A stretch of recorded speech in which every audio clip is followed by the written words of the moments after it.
let's mother effing do this, man. Saturday night, we're live.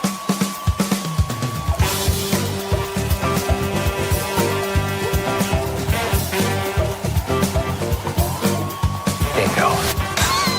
Everybody knows.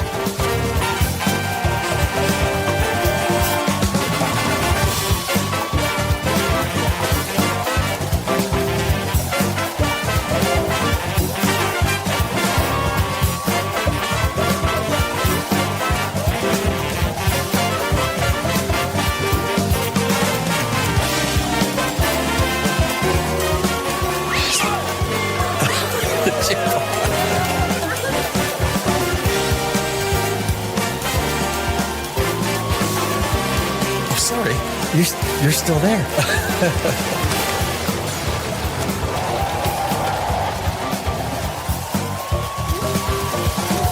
Yeah, baby. Are you not entertained? I'm sorry, baby. I didn't know it was your turn. Fuck you. Fuck me. What's wrong with being sexy? I mean, there's no Sexist.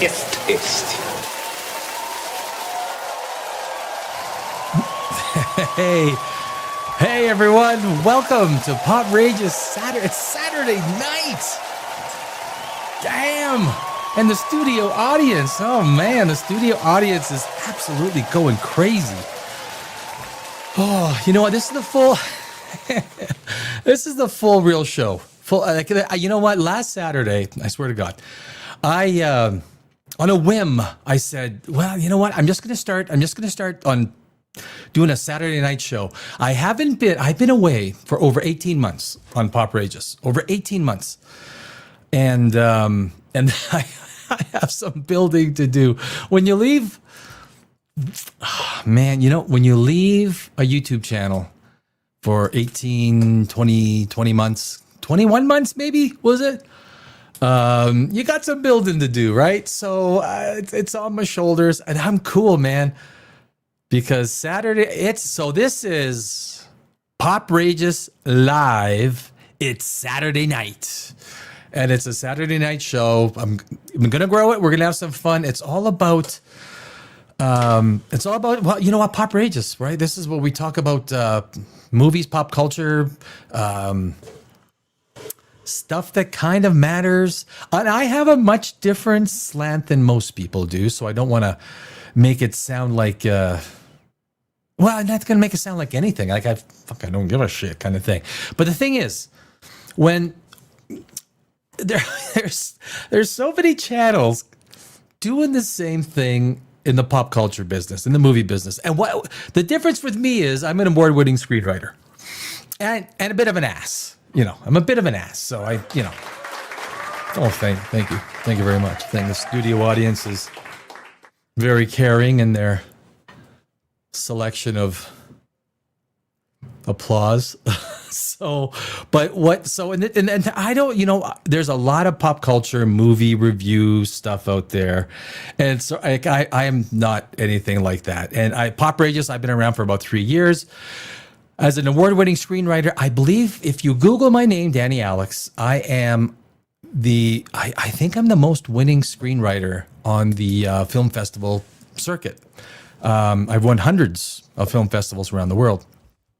So that gives me a perspective, right? So you want to, if you're going to get sort of a review, like you could go out there and get a review from people who have an opinion. Oh, I really liked it. I felt good or whatever it is. I'm a bona fide award-winning screenwriter. Good or bad, you know what? I just, when I say bad about something about someone, at least I say it with a smile, right? I mean, it's a smile. I mean, yeah, because it's hard. You know, you got to get criticism when you're in the creation business, creating anything. If you're painting, I used to be a musician. The hardest thing about, you know what, if you're a musician and you're a creator, they will lambaste your ass. They will lambaste your ass. And in this environment, in movies, and you're creating, you know what, I am convinced, as a screenwriter, I am convinced. If I take a look at Superman, Fantastic Four, a lot of these screenplays that come out, they are it feels to me that there is a lot of AI in there, because the human touch as a screenwriter, like when I write a screenplay, I lock myself away. I am like, for hours, weeks, months. It is you can't escape the. To be a screenwriter, or to be even a novelist, I guess, if you're going to be like, you're going to be locked away for a long time. It's just a matter of fact. And what we're getting today, it's hard for me to say James Gunn did not use AI when he did Superman. I look at what he did, and there's two ways to look at a screenplay. I mean, there's one way. When you build a screenplay, you get flowing events, right? You know when a movie is really good, one element flows into the next. You've got the main character who's got the main storyline conflict, and they have the internal conflict. The supporting characters are moving, flowing, and ebbing, and then all of a sudden you hit this what feels like Lego blocks, and each little part turns into like this different colored Lego block, and that's kind of what Superman was. James Gunn is capable of some seriously good shit, right? Guardians of the Galaxy 1, come on. Like, that was amazing writing. He took a franchise with nothing and turned it into something. Now, I'll talk with about Superman next week. And I've done it on my other channel, Godless Universe, which is a science channel. But fuck, I just love, like, my love is screenwriting, right? So that's what I do. But Fantastic Four. That is such a it's such an uninspired, unhinged, unemotional script that is just like the epitome of what Lego block screenwriting is all about. And this whole Lego block idea of screenwriting and films and movies is the easiest way that I've used to describe stuff. It's my own way. I've never seen or heard anyone else use this whole Lego block analogy of describing movies. But you feel it. You feel it. You know it when it becomes blocky. All of a sudden, sections are inserted. Okay, so where the fuck did that come from? Frankenstein was like that as well. In the third act, at the wedding, Guillermo del Toro was fucking amazing writer and director, but third act Frankenstein was fucking Lego blocks, man. And it was Shape of Water. It was Shape of Water version 2. You cannot tell me the second half of Frankenstein was not exactly like Shape of Water. He likes the creatures, right? He says, fuck humanity. I want the creatures to win. And that's cool because, but it was Lego blocks. And when you get to Fantastic Four, so Fantastic Four, I actually watched the 3 other Fantastic Four before I watched 2025. And I'm behind on the times because my channel, POPRAGEOUS, we've been out for like 18 months because I used to live in Los Angeles. I had to get my ass out of Los Angeles. It took a long time to sell my business, get out, and set up the live studio again. So I got some catching up to do. I got a lot of learning. So when you guys are going to say something, man, I'm not going to argue with you. There's shit that I ain't seen. And I did watch Witcher episode 1. Holy fuck. Are you kidding me? I tried 5 times to watch episode 1 of The Witcher. I fell asleep every fucking time. Excuse my 4-letter words. I didn't mean to seem time or say time. But, oh, wow. The entire Witcher series was all over the map. If you watch the first season, you're like, okay, wait a sec. You like watch episode 3, you're like, okay, what's going? Did this already happen, or is this happening now? It is such terrible. I'm going to do it probably an entire Saturday night. It's Saturday night POPRAGEOUS Live on The Witcher because it is so bad. It is soap opera. shooting. Like, you watch the scenes and it's like watching a soap opera. The lighting is so bad. Compared to Game of Thrones, you never use primary colors. I don't know why. I mean, I spent 20 years in Los Angeles. And there's certain genres. When you do genres like fantasy, you don't use primary colors. You don't put bright red, bright green, bright yellows in. You use deep browns, greens, olives. That's how you get the tone. If you don't get the tone with a fantasy genre, aka Game of Thrones, or who else did a really good job? Conan the Barbarian. I love Conan, the first one. Like, holy jeez. Arnold's career peaked at Conan the Barbarian. He's had some good movies, but the first Conan the Barbarian, he was good in Terminator. Actually, he's been, actually, Kindergarten Cop is underrated. There's a few movies. But if we go to Fantastic Four,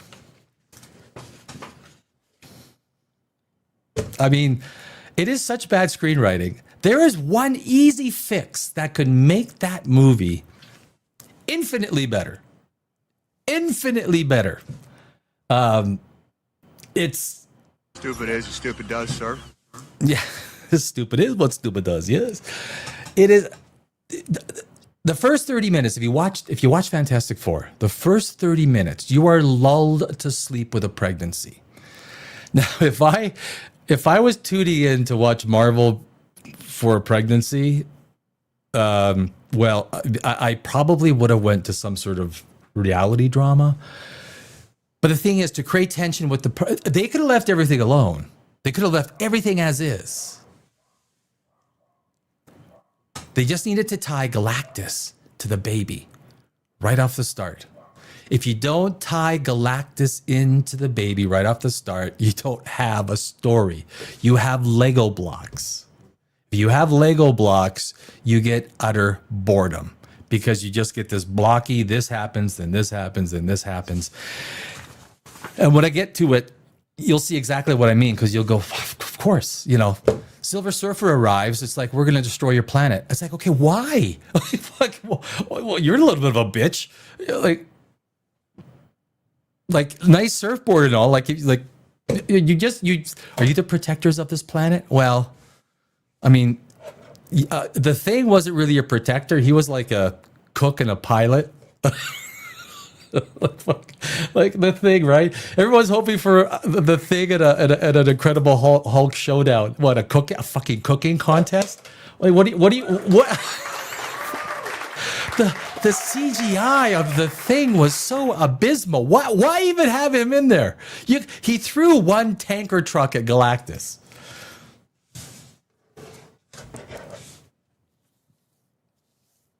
Beyond being a pilot and a cook, what was the Thing even there for? I mean, the Torch was there to kind of he was kind of trying to, get it on. There was a second storyline with the Torch that kind of made sense. I mean, it was a well-placed thing, and the whole idea of, a deciphering the language and everything like that. But did you guys see in Fantastic Four, did you guys see those massive vacuum tube TVs that they stuck into the buildings? Vacuum tube TVs, those massive ones. I'm going to show you guys later on.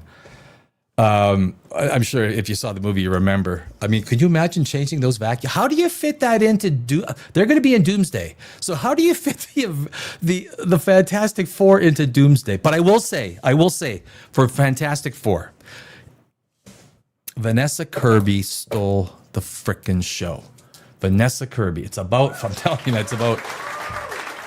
I will watch Vanessa Kirby eat breakfast. If you're going to make a 2-hour show of Vanessa Kirby eating breakfast, I'll tune in. I'll buy tickets. There's something about her. In Napoleon, did you see Napoleon? Shit movie. Terrible movie.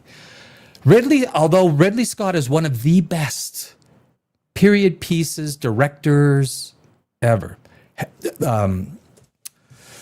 Kingdom of Heaven. I love watching that movie. You know what? It's kind of like a Christmas movie to me. I'm not a religious guy, but it's kind of because it deals with Jerusalem, true story about the Leper King. But Vanessa Kirby and Napoleon, she stole a show. I mean, that was her movie. That was, what's his name who played Joaquin Phoenix? Like, damn, bro, you sucked ass. I mean, he's an amazing actor. We see that as in Joker. We see that in a lot of Signs, whatever. Joaquin Phoenix is an amazing actor. In Napoleon, it was like, and granted, you know what happened? Like, so I was in Hollywood for 20 years. A lot of times the actors do a shit performance, but they take direction from the director. The director says, I want this, I want more of this, I want less of this. So no doubt the direction that Joaquin Phoenix got in Napoleon was probably attributed to that really bad performance. But this is about Vanessa Kirby, not Joaquin Phoenix. Who cares? Joker 2. Batman 2 is going to suck ass. I'm telling you. Robert Pattinson, I thought, was a great pick for Batman. Batman, the first one. Dude, James Gunn. Seriously. Ding dong. You're starting the DC universe. Why did you not start it with Batman? Batman embodies DC. I mean, Batman is... Studio audience, really. Thank you very much. If you're going to create... the first movie is not Superman. Superman is... I mean, he's a flawed character. You're going to put kryptonite, you're going to put something to deal with his genes, and that's exactly what happened. And now you're going to follow it up with Supergirl? You're not creating the... Batman. Batman is how you create the DC universe. Fucking Batman. Batman by himself creates depth, intrigue, the world of Gotham, the world of DC.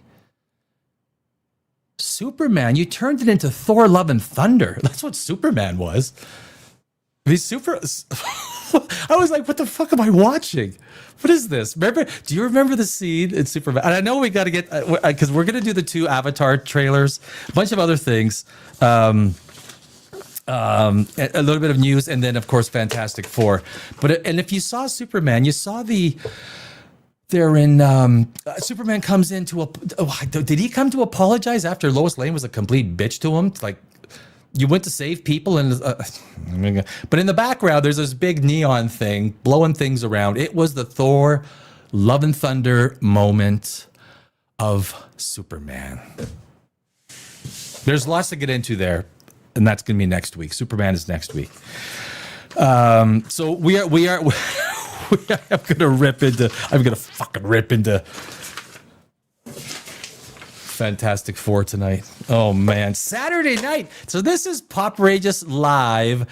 It's Saturday night. So of course I had to talk to the lawyers and say, okay, I can't say it's Saturday Night Live. Saturday night. It's like, you might have some issues. Okay, fuck. $800 just to tell a lawyer to tell you might have some issues. Thanks, bro. I mean, you want me to send you what? Can I send you a check? I guess, But anyway, what? Am I stuck in this chair? I feel like I'm having a fat day today. So every Saturday night, this is what we're going to do for 2-3 hours. I don't know. I'm going to have other people come on, guests. It's going to be this is only the second episode. I pulled this out of my butt last week when I finally left Los Angeles and got settled into my home city. And so this is, so it's POPRAGEOUS Live. It's Saturday night, and I spent all day doing. I don't know if you saw the intro, but I spent all day doing. I love editing. I love editing. Editing is it's fun. So guys, Sydney Sweeney has been in the news. Sydney Sweeney. I got some red wine. If you guys have a beverage, don't let me stop you. This is Saturday night. I am not going to. It's Saturday night. Red wine. Red wine is good for the heart. 1 glass a day. Is that what they say? 1 glass a day? Or is it a bottle a day? No, I don't know. Not a bottle. No, I am not. Do not drink heavily or beyond normal. but it's Saturday night. This is every Saturday fucking night. This is what we fucking do.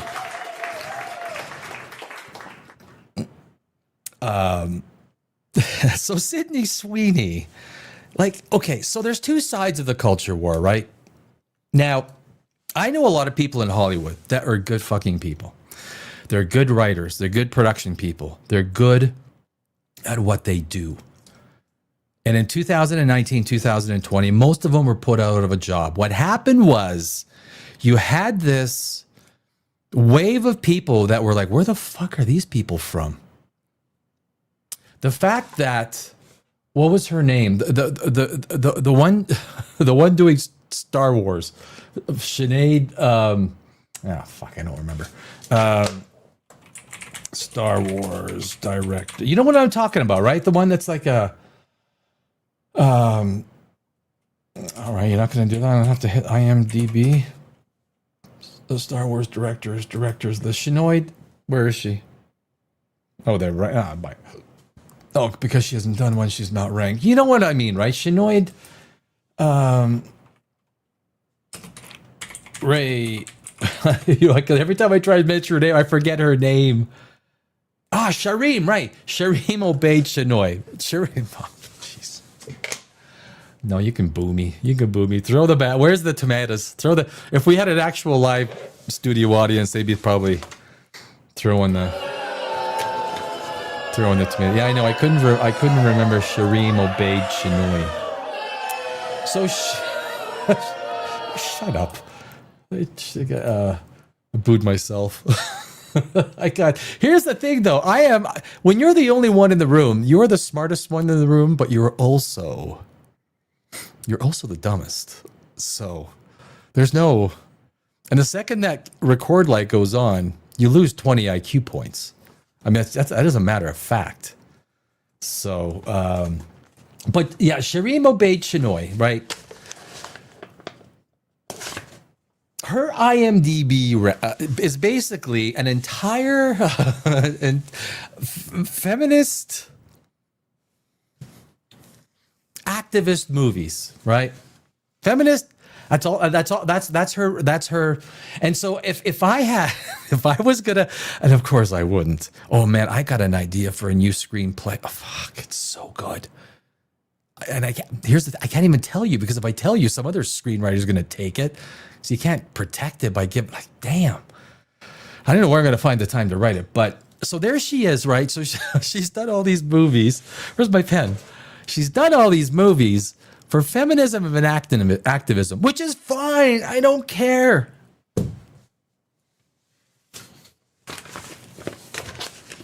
But is that the resume for a Star Wars movie? Is it? Is that it? No, no, it's not. It's like asking me, hey, Danny, did you want to write a Me Too movement-inspired feminist activist script that takes the women and projects them in a way that they're victimized by society and misogyny?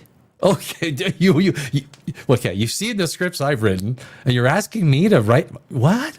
Where did you see that I might be a good? Where did you see that I might be good at that?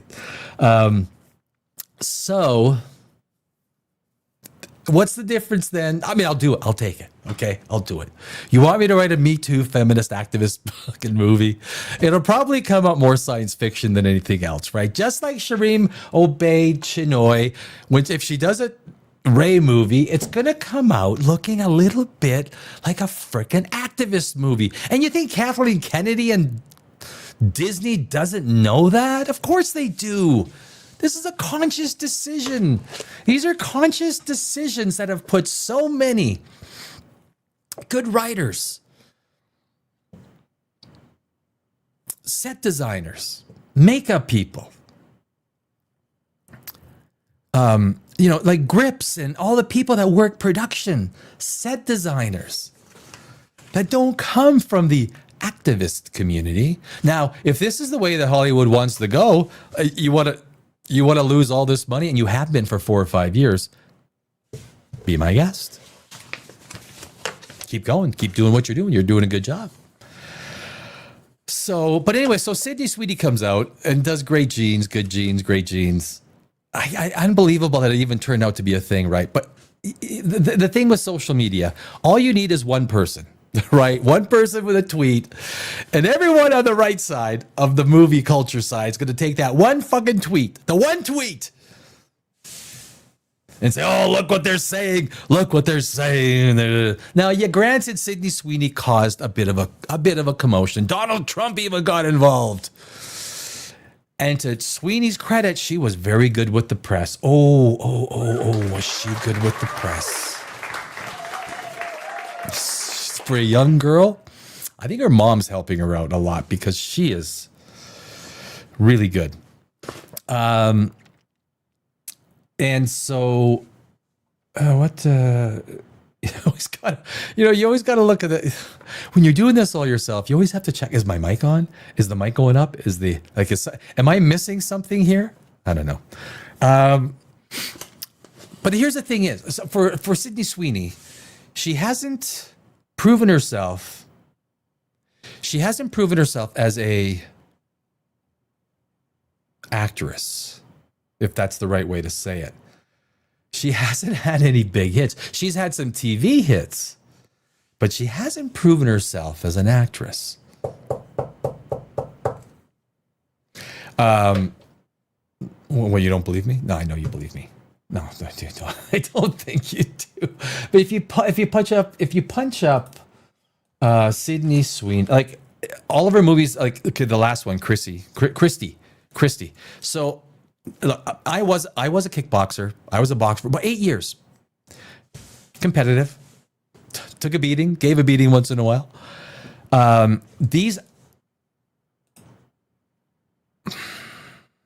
It's like football movies. They really don't do very well. Boxing movies do not do very well. There's nobody interested. I am questioning. She did Immaculate. It was her production company. It lost money. And then her last movie, I didn't punch up her filmography. Her movies are losing money, and Christy is going to lose a ton of money.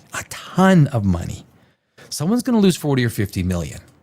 She was talking about it as well. When you do art, it's like, okay, well, you know what? You could have took 40 or 50 million dollars, and then you could have given it to women's shelters to really actually make a dent into people's lives. But you know, when something flops that bad, look, that was a bad choice. And if I was in Sydney Sweeney's circle, I would have said, no, don't do that. It's not a good idea. But she did. So she has to pick a project that is going to do better, basically. But really, she needs a hit. If she doesn't get a hit, she might fall to obscurity, because you cannot lose this kind of money, film after film after film, and stay relevant in Hollywood. Unless their commercials do good. Her commercials. Good genes. To Sydney's genes. May her genes. Cheers. I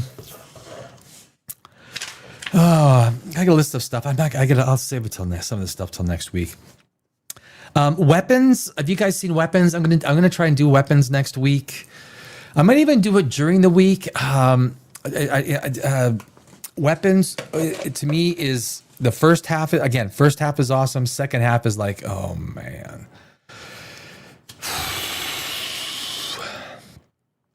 When they did some of the reveals in Weapons, it was kind of like, oh, okay, this is the only way that those kids could run away and not get detected by the sniffing doggies is if there was something beyond this world that was like something, not a witch, something beyond the witch. When it turned out to be the witch, like, oh, jeez.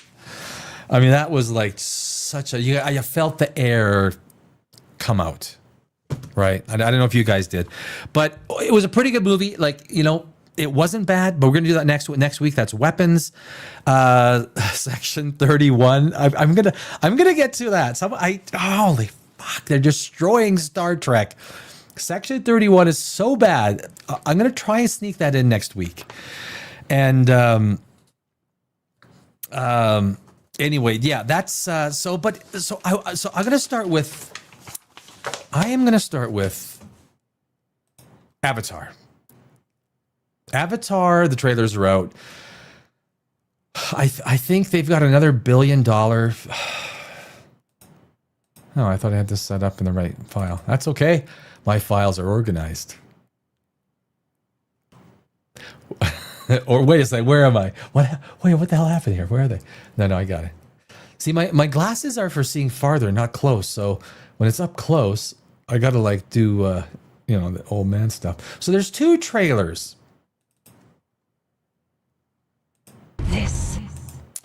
I don't know what the best way to do. I think that might be the best because we have the full length one as well. Mobile, that's no good. He's no good senior. So Avatar Fire and Ash. This is going to be coming out December 19th this year. A lot of people poo-poo on it. The second one, The Way of Water, 2 years ago, the story was not as good as the first. The first one broke ground. Like the first Avatar was a groundbreaking movie. It broke technology. The storytelling was exceptionally tight. The characters, so many moving characters in that first Avatar movie. And they took all the characters and just moved it into the next movies without now they finally introducing a new antagonist. But the second movie was basically the first movie rewritten with Lego blocks. That was the problem with the second one, with The Way of Water. They did have some compelling thought, and the visuals, like no one can, like guys, like no one. Having 20 years in Hollywood, I'm telling you, man, no one can fucking do what James Cameron does. This is, if you give that to an effects department, they're like, look at it, go, just look at the Thing in Fantastic Four. Look no further than the Thing in Fantastic Four. That was some of the worst flippin' CGI. There's some really bad CGI. In Frankenstein, when the wolves attack the sheep, check out that CGI. It's like they didn't have that extra $500,000. They said, you know what, fuck it. Fucking good. That's good enough, man. Leave it. It's good enough.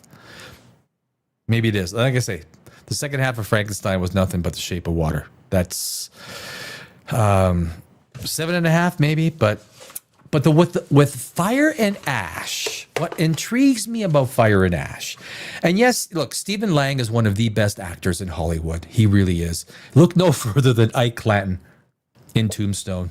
But everything, Steve Lang is so persuasive in anything he does. I totally get why James Cameron wanted to keep Quaritch in the second one and now in the third one. But I think Quaritch is going to take a back seat. He's going to be the background instigator, kind of a supporting character for, what was her name? The new antagonist. She looks good. Like, it's a well put together character. Varang, yeah. Una Chaplin. It looks like she does a fantastic job. Like, guys, I know there's a lot of people, especially on the freaking pop culture war side. Like, fuck, you guys go make a fucking movie. Just seriously, go make a fucking movie. You tell me how that works out. Let alone something like Avatar, which wows. If you're in Hollywood, if you're in any professional capacity in Hollywood, Avatar flipping wows you. You're like, how did he do that? It's the lighting. It's everything that he presents on screen. It's kind of like Denis Villeneuve. Denis Villeneuve is much younger than James Cameron. Denis Villeneuve 10, 20 years from now is going to be putting up some movies that are going to be probably be comparable to AI at that time, because AI is going to be punching out. You'll write a few prompts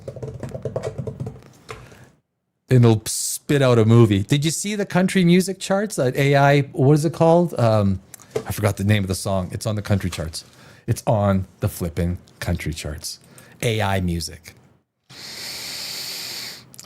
We're in a different world, my friends. But I think this Fire and Ash movie, because they have a new antagonist, Korich is sort of in the background, because the second movie was basically a lot of the first movie, and it was blocky storytelling. Blocky storytelling. The first Avatar, the script was awesome. Everything with what's his name, the paralyzed and this and that going in. You're introduced to this idea of avatars.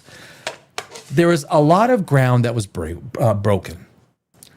In the second one, there wasn't. In the third one, I think they're doing some things that might really impress story-wise. So let's take a look at the trailers. Is the only pure thing in this world. The fire came from the mountain, burnt our forest. My people cried for help. I think that's so. The setup is with Varang. What's her name? Varang. I'm not sure how James Cameron's preferred pronunciation is, but I'm sure he's gonna. We'll find out. We'll find out with the movie. I don't pay attention to a lot of shit. I don't pay attention to names. Stuff I just don't pay attention to. But Varang. What would I call her? Varang. Sounds more cliche. Not cliche. What's you know what I'm trying to. So the destruction of her area. She's blaming. What's the god? Oh my god. For not protecting her. But I think there's going to be a twist. There's a twist in Fire and Ash. Because what he's doing, so from a screenwriter, I take a look at what he's doing. And I see that he's setting up the trailers for a twist. That's what I see. And Awa. And it's going to be with Awa. It's going to be with the humans. And it's going to be with... so there's a twist coming. He's setting it up. And because... This Ash clan, this Fire clan, has been basically destroyed, just like the Neytiri's clan was. They're setting it up for a twist,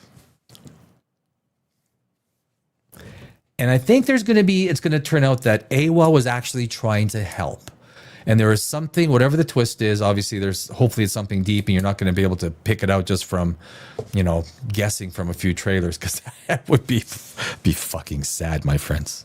Yeah. I think there's a twist in this movie that's really going to surprise at the end of the movie. But this is the antagonist, Varang. This is our new antagonist in Fire and Ash. But Ava did not come. And that builds the motivation, right? The biggest thing in screenwriting, the biggest thing when you're setting up a movie, any story, it's always motivation. What motivates this character to do what they do? An easy one is Frankenstein. You're telling me that Dr. Frankenstein got all upset because his creation couldn't save Victor? And that's why the motivation gone wrong in Frankenstein. It was terrible, horrible. In this movie, he's setting up in Fire and Ash, he's setting up the motivation. Your entire, just like Neytiri's clans, the tree was destroyed. The Fire clan is being destroyed because of some incident. It looks like Iwa didn't come to help. I'm telling you, there's a twist in Fire and Ash that is going to be, that is going to set this movie way beyond anything that The Way of Water was. But basically he's setting it up here that the Varang is basically, that her tribe, the Fire tribe, are just very upset, angry. This is their motivation to destroy, is the fact that Awa did not come and help.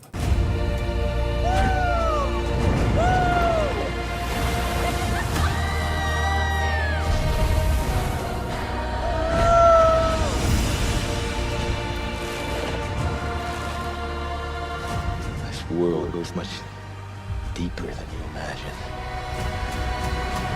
I mean, the visuals in this movie, you got to think how a movie is lighting. A movie starts and ends with lighting.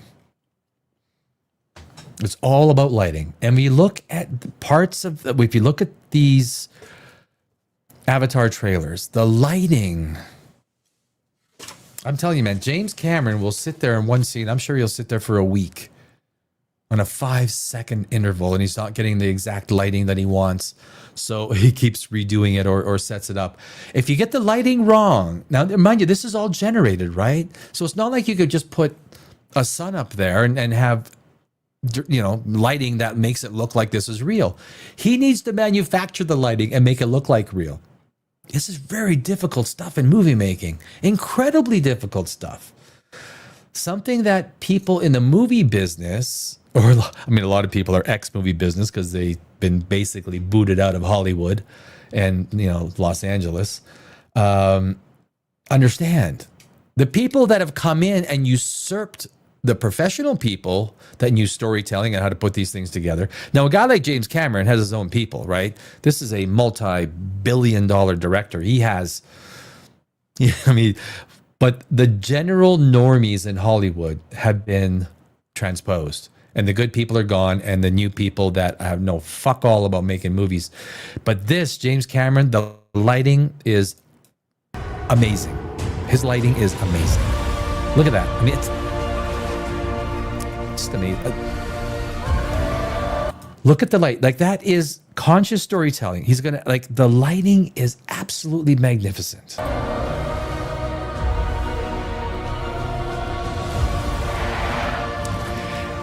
And so what to pick from there? So the fire Varang, the fire, they have different the flying creatures.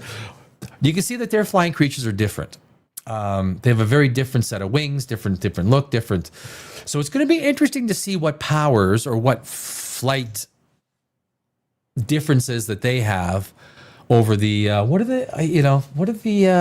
can't remember what the flight, the little dragon things are called. Taruk Makto comes in. Taruk Makto comes back. I think that's a big deal. Taruk Makto was not in the second movie. Taruk Makto comes back in Fire and Ash.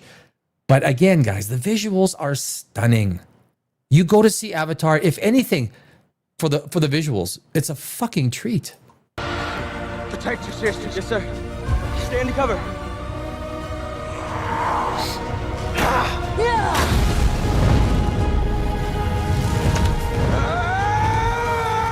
What does that always say? Sully stick together. No, the other one. Sully never quits. That's right. Sully's never quit.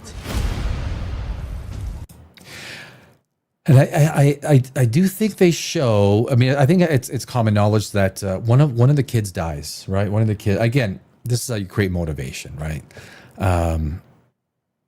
What I do like about Avatar 2, that I think most people are against the ideology of turning movies into, even if it's subtle, turning movies into propaganda machines. A good story should never be based on quotas, limits, and it should be, just let people tell the damn story. Okay? Just let the story be told. And I think that's what Avatar does. James Cameron does not stop and say, well, we need these boxes checked. And if you take a look at what James Cameron does, he just tells the story. James Cameron is big enough, obviously, he doesn't give a damn. He doesn't give a damn about Hollywood. If you don't like his DEI practices or principles. Now, he's kind of a left-wing kind of a guy. It's hard not to be lefty in Hollywood. But his movies this one is very family-orientated. So if you're like on the right of center and you want family-orientated movies, you got one. You got one. Every Avatar movie is family-orientated. Neytiri what looks like she goes on a killing spree. Looks like she is filled with hate. And it's, what's his name? I forgot the main protagonist. Jake Sully. They show a scene in the trailer. It's like, when you fill your heart with hate. I think, let's let the trailer tell the story. How do you still live? What if every human being on Earth could live here without a mask? Then the Na'vi people will be gone. Whoa. This is a big thing. Spider, so he's the human. He gets to AWAS. Something happens to him. I'm not sure if he's close to death or something, but he gets There's also something with his breathing or something. There's something special about him, but he learns to become a Navi. So this is sort of something that it's almost like for the fourth movie, I'm thinking that there's a colonization that happens. If you take a look at what happened with North America, and look, you know what, with the Native Indians, they were killing each other too, right? I mean, there was mass war across North America before the white man ever came. And I think the idea is, I'm doing a video on my science channel. I'm doing a video on the propulsion system that James Cameron actually uses to go from our solar system to the Proxima Centauri solar system, where this actually all takes place. But it is, I think the fourth one's going to deal with colonization, because here what they're showing is Spider is he gets the power to breathe the air, and he gets the nerve connecting thing. So I think the fourth movie is going to be all about colonization. And these movies are steeped in a little bit of political intrigue, in the sense that if you're against colonization, which hasn't been bad for all societies, but it's probably going to be something. Well, look, there are good human beings in this. You got to show, you can't make every human being look like an ass. So I think James Cameron's got to temper some of this stuff in a way that makes sense.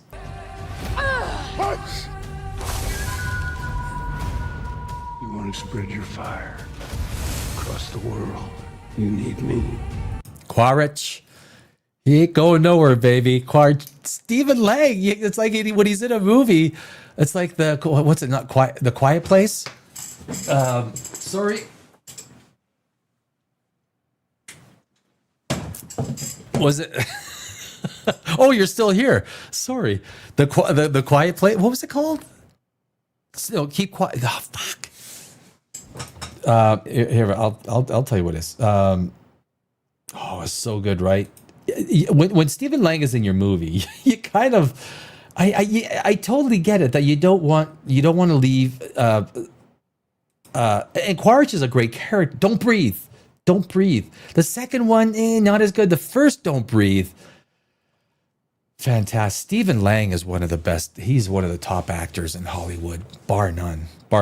So I think he's taken a backseat. From what it looks like, he's taken a backseat to Varang, who is the main antagonist. She's motivated by the death of her, or the destruction of her, just like Neytiri's with the tree. Hers is the volcano, fire and ash. And so, but Quaritch is back. There he is.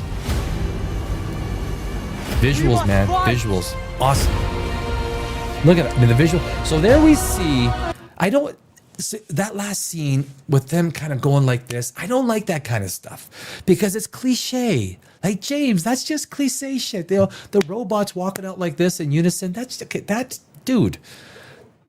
dumb cliche stuff. I didn't like that in this trailer.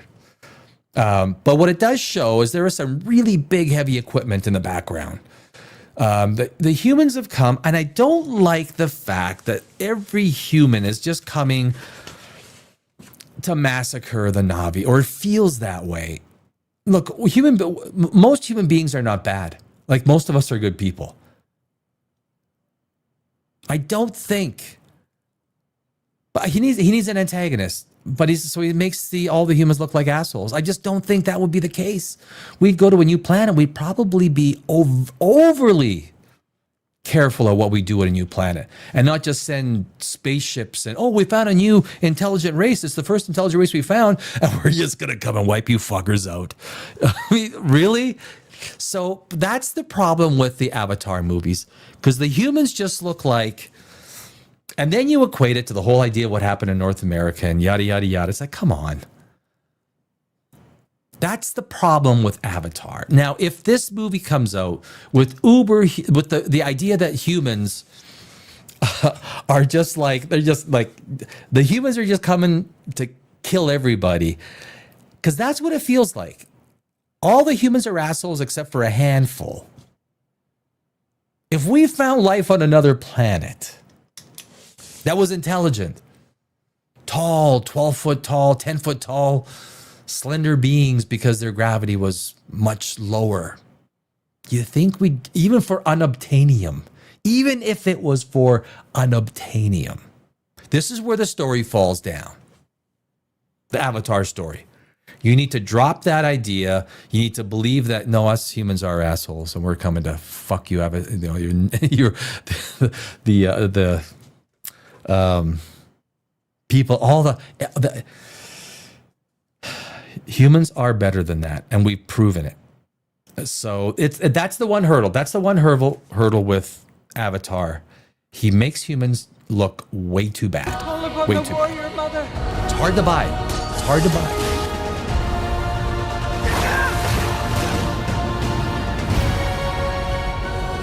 Taruk Makto returns. That's awesome, right? It's nice that he left it out in the second movie. And Taruk Makto, basically, you've got like that's an amazing supporting character, right? I mean, Taruk Makto was an amazing supporting character. It brings back, is it member berries? Fuck yeah, some member berries. Give me some fucking member berries. Fucking movies are about member berries. It's going to be interesting.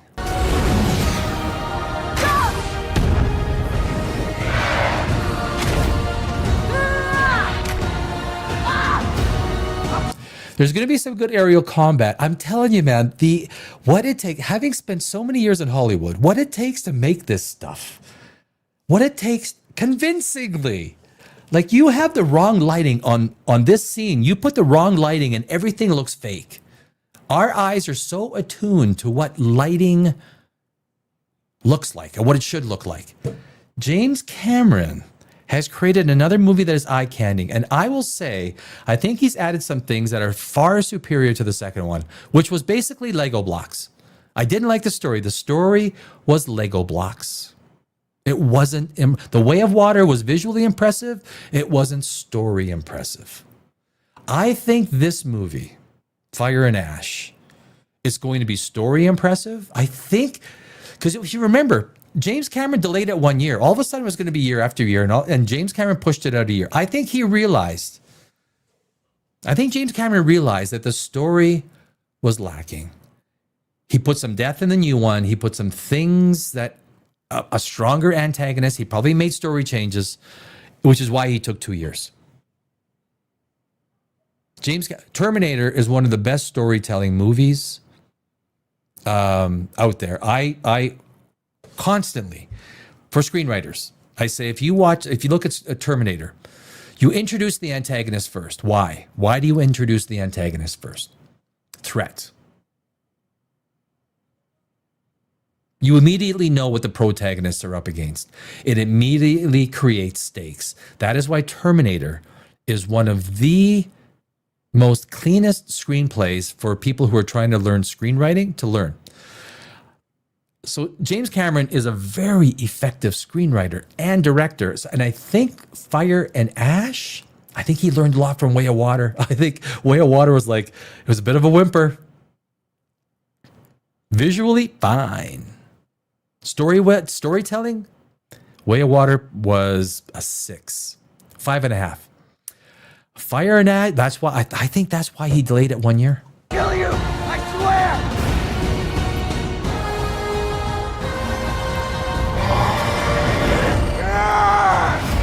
And then you see Taruk Makto. I think it's awesome. Taruk Makto is back, man.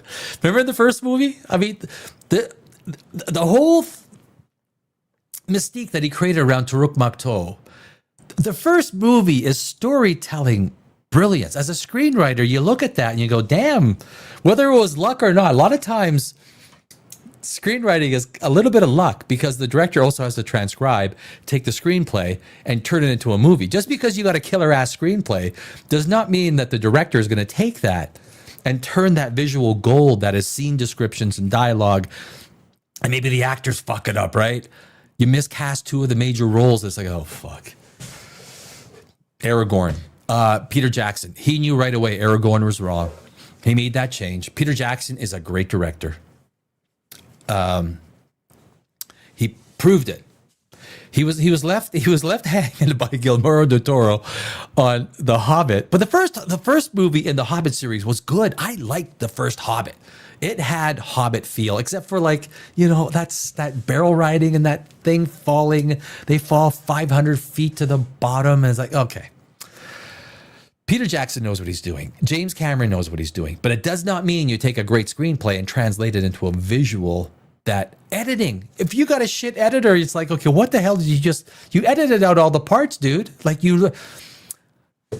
And the editor has to obviously work with the director. And if the screenwriter is in there, or if the director is the screenwriter, just like Denis Villeneuve, that's why Dune are such great movies, because Denis Villeneuve is the screenwriter, and he is an excellent screenwriter. He is an excellent director. James Gunn is too, but I don't know what happened to Superman. I don't know. I'll talk about it next week. But let's go on. I think this one's over. Yeah. So there is one more Avatar, the second one. I don't think the second Avatar. This is the only pure thing in this world. The fire came from the mountain. Oh, wait a sec. No, my bad. My bad. Where's the video? Avatar. Wait a sec. Was that the same frickin'? You punking me, man? Are you frickin' punking me? So, okay. Bent our forest. Right. Yeah. My people cried for help. This is a great antagonist, guys. I mean, I've written, a lot of screenplays. This is a great antagonist. This is the setup for a Neytiri Varang fight. Highly motivated. And I always, when I look at a screenplay, I look at the motivation. Why are these characters doing what they're doing? And I will go to Frankenstein because it's a recent movie. You can't say my name, say hand, say boot, say anything but my name, Victor. This is why he got freaking angry? Not good enough, Gilmoro. Not good enough. It felt insincere. It didn't work. The visuals, fucking amazing, Gilmoro. Frankenstein was too pretty. Frankenstein was way too flippin' pretty. He's a creature. He's a monster, not a freaking runway model. What the fuck? But this antagonist, I like what I see. If James Cameron can build this antagonist up with Neytiri, you'll have a lot of people will say, oh, it's girl power. No. Fuck. This is protagonist, antagonist. And Jake Sully is going to be in there.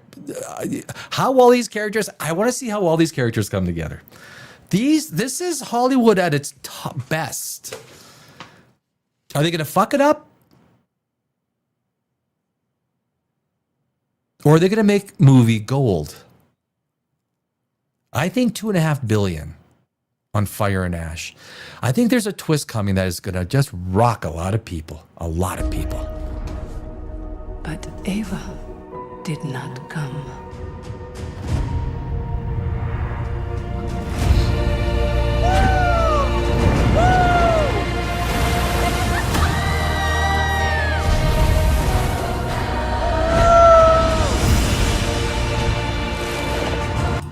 I think am I doing the same frickin'?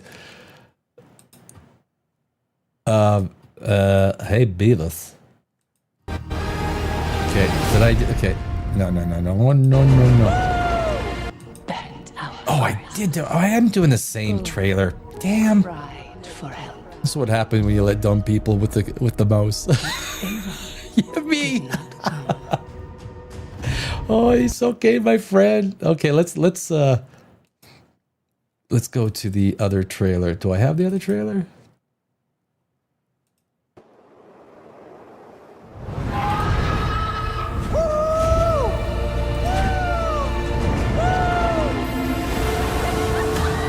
Did I download? Okay, you know what? I downloaded the same trailer twice.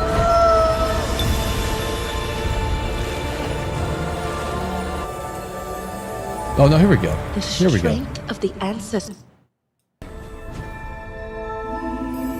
So I get, yeah. So here's what happens. You let me on the controls. I will. I'm good at fucking shit up, and I will prove that over and over again.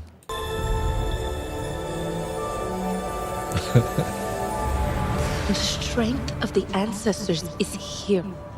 I will go back to lighting, guys. I having you know, like I say, I've been in Hollywood. I've written screenplays. If someone asked me, make this screenplay, it would not come out. It would not come out like this. We take too much for granted in the creative side of what we see on the screen, not understanding the stuff that takes abilities that are beyond 99% of Hollywood's skill set to perform and create.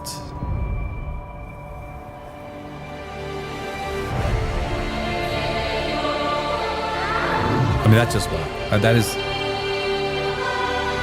absolute visual. Look at the lighting. Again, look at the lighting.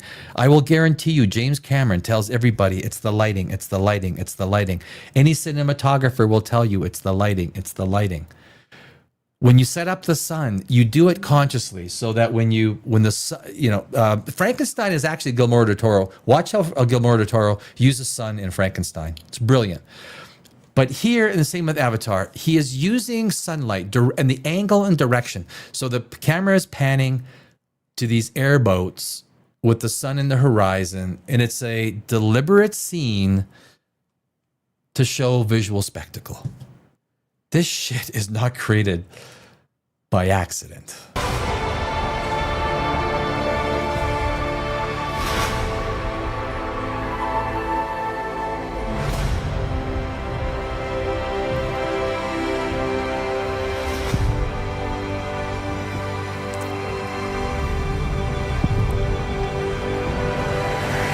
You cannot live like this, baby. In hate. That's the setup. I think this is a Neytiri. I keep forgetting her name. Varang and Neytiri setup, and that's the scene that says, you know, you can't live in hate. But the hate, that's the motivation, right? So whatever I know, there's a death in the family. Beautiful, awesome motivation, and that is going to be a main focal point, obviously, in the movie. This movie is going to surprise people. I think it's going to do big numbers. Big numbers.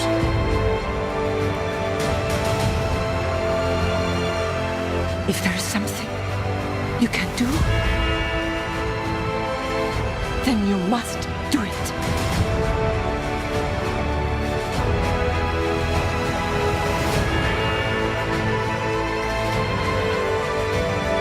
And that's the Fire Tribe, Varang, the new antagonist. So it's going to be a tribe on tribe fight. Obviously, it's, you know, Varang is blaming Iwa for what happened to her tribe. I think everything that James Cameron is building into what we see in these trailers is a much more complex motivation than we saw in The Way of Water, which, again, that was Lego blocks. The story was not good. And like I said, that's why I think he's taken 2 years to do this. He took an extra year saying we got to rejig this, guys, because when he watched, I think the final Way of Water, when he watched it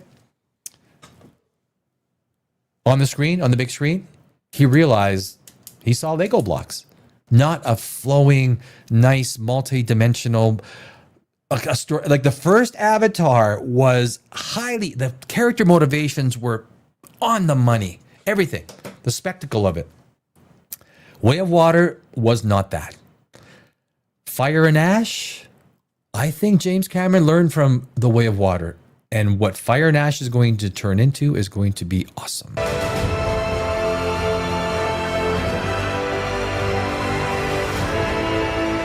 The children! No, Spider. And we will find another way. I mean, look at the visuals. You don't see this in other movies. If you only go to Avatar for the visuals and you hate the story, you hate the story, hate it, sucks ass. The visuals alone, you cannot see this in any other, especially with IMAX or any big screen. This is a movie that if you don't see it on the big screen, you don't see the full impact. Like, do you know, just to render these movies, I know in the first one it took like all of Amazon servers in Australia an entire year to render the movie down to its final. And I think they had to add more servers because there's so much rendering. So when you render a digital movie, it means you're taking everything and you're compiling everything to an MP4. I'm not sure. They probably use a different file form. I'm not sure what file format James Cameron uses. But the rendering, it probably takes 3 or 4 months just to render Fire and Ash, bring all the components down. Now imagine if they make a mistake and they want to change something. Oh. But this is this is impressive. Look at the visuals. Look at the visuals.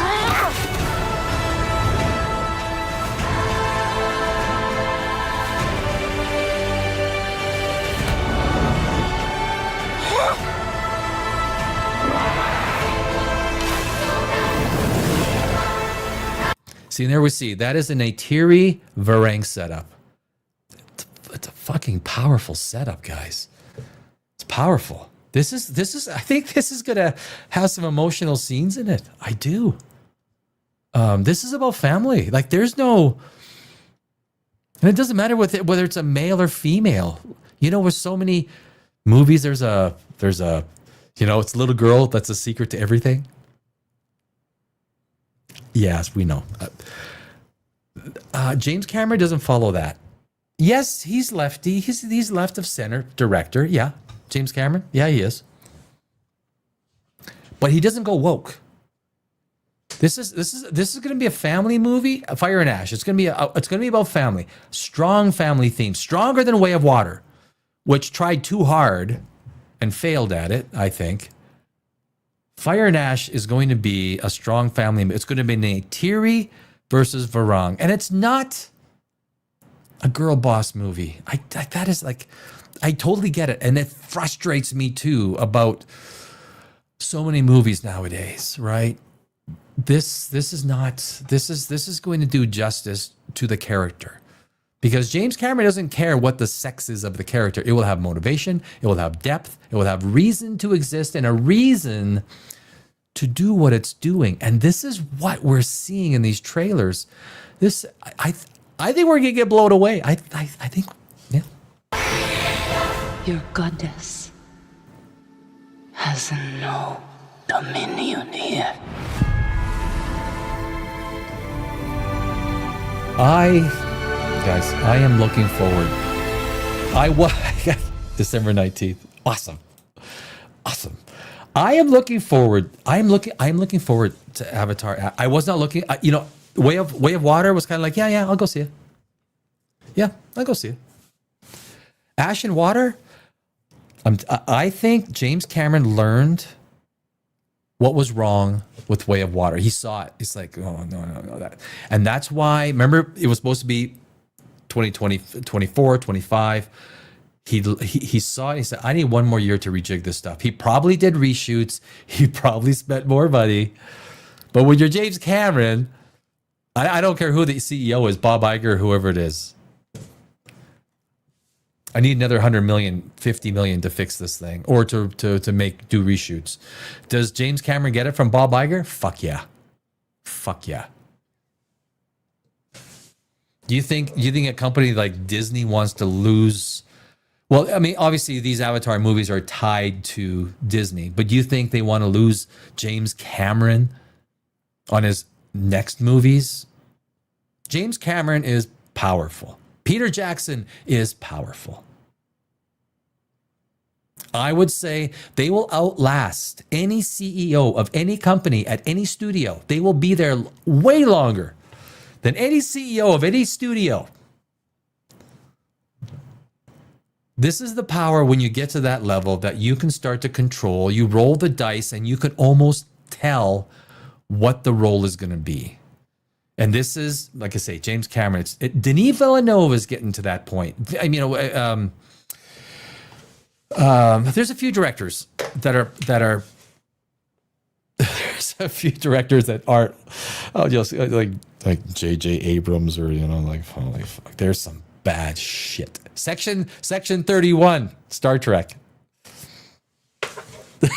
Have you guys seen Section 31 Star Trek? Seriously. I've watched half of it so far. Maybe 3/5. Section 31. They spent like what, 200? Holy, are you? Talk about bastardizing Star Trek. Hey, did you see season 2 the musical Rhapsody of Star Trek? The season 2 episode 9 of the dance off. This is not what this is not what science fiction writers come in. Like, if you got a lot of sci-fi screenwriters that come in and they sit at a table, as a screenwriter, this is, I obviously I do talk to other science fiction, horror, fantasy screenwriters. I don't write any Me Too activist shit. It's not my bag, man. But if someone came to me, hey, Danny, you want to write a Me Too activist, female feminist movie? Really? Is this kind of like Shireen Mobaid Choi? Like, you want her to write a Star Wars, now you want to sign, like, I'd do it. I'd do it. Yeah, right. I got a little bit of applause for that.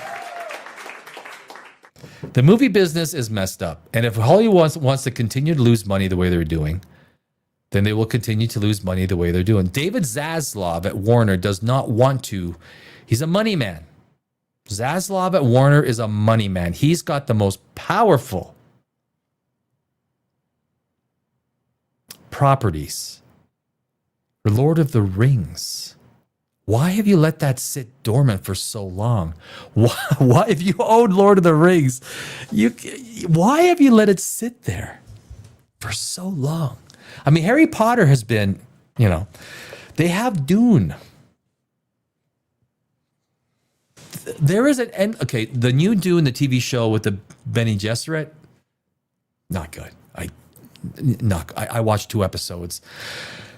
And the problem with me, I'm so busy because I have a science channel, so I do science stuff. I had a business, I sold my business, and now, but even if I'm going to watch a TV show, it had better be somewhat worth my while. If I'm going to review a TV show, okay, I watched all of I did watch all of The Acolyte, okay? I did. But The Acolyte was so bad. Watching The Acolyte and reviewing The Acolyte was joy in itself. The Acolyte was the epitome of, it can't get any worse. I guess it can. Because if Shireen Mobaid-Joy does the Ray movie, I don't think it's going to happen. I just don't. There's no way. There's no way. There's no way. If they get the dailies. So the dailies are certain scenes are shot every single day, right? And the dailies are, now back in the old day, you'd have to wait for the dailies because you have to go to film, have to be processed and everything. Today you get dailies daily. Literally, dailies are created daily. I think it's hilarious when Bob Iger talks about storytelling. You're a fucking ex-weatherman. What story have you ever written? Did you go to university and study English? I mean, I did. You're a weatherman. You should not be deciding what scripts are picked at Disney, Mr. Iger. Now, if you're just commenting it, fine. You're a CEO, you get to comment on it. The idea of what makes a good script or screenplay or story should be done by people who know what the fuck they're talking about. I guess just something. In math, they call that 1 + 1 = 2. or 3 times 2 equals 6. I don't know. Pick you can take your pick. It's frustrating for a guy who spent 20 years in Los Angeles. I never sold one of my screenplays. I never did. And you can Google me, Danny Alex, screenwriter, and you'll see all of my screenplays. I won hundreds of awards all over the world in film festivals, large and small. And I never sold a screenplay. I never optioned one screenplay. Why? You're going to give me $10,000. You're going to turn it into a 2.8 out of 10 IMDb. You know what movies I'm talking about. You've seen them, right? The 2.6s. Some of those movies might have started with a great screenplay, but I know if I have a screenplay that's won 50, 55 film festivals around the world, top place, like top. There's some of these film festivals have 2,000 plus screenplays. And you win. You're like, damn, you're humbled. You're absolutely humbled. But you also understand that the passion you put into that screenplay is resonating. And you're not going to sell it for 10 freaking grand. I would rather die and not one of my screenplays ever making it into the hands of one of those Hollywood 2-bit producers that make shit.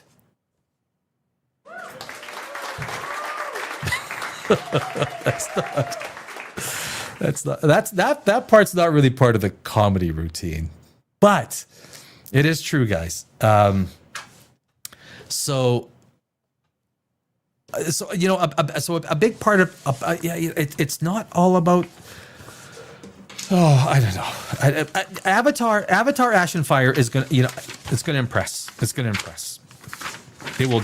Where am I here? It will definitely impress people. I think it's gonna be an amazing. It wouldn't surprise me. I mean, I'll go to them right now. It would not surprise me if Avatar Fire and Ash becomes or comes close to becoming the #1 movie of all time. Fire and Ash. I think this movie is going to be. There's going to be some twists and turns that are going to really impress. Have you guys Running Man? Holy shit, Running Man.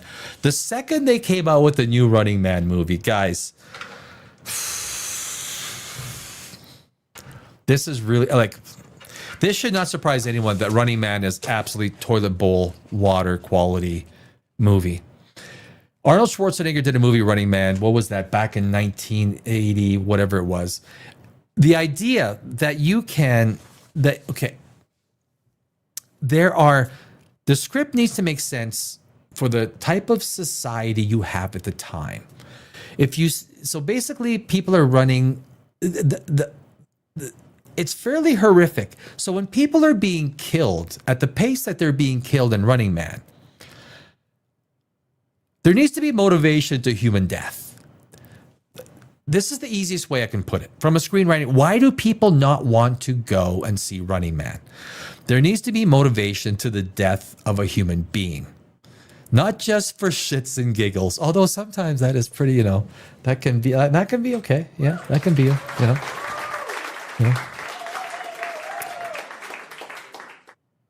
But Running Man is a concept that worked in the 80s because the way Arnold Schwarzenegger did it was somewhat bubblegum, right?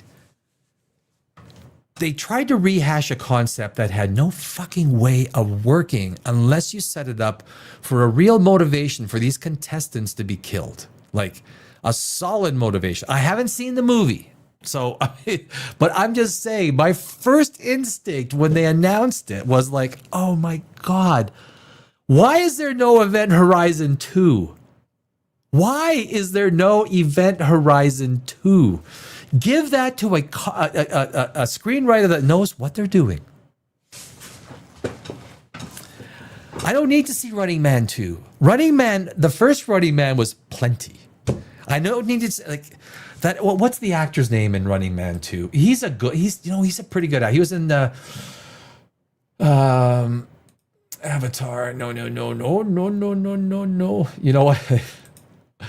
I always say, like, you can get away with being mean if you say it with a smile, right? Running Man. Where the hell is it? There it is. So Running Man. I mean, this is just a bad idea.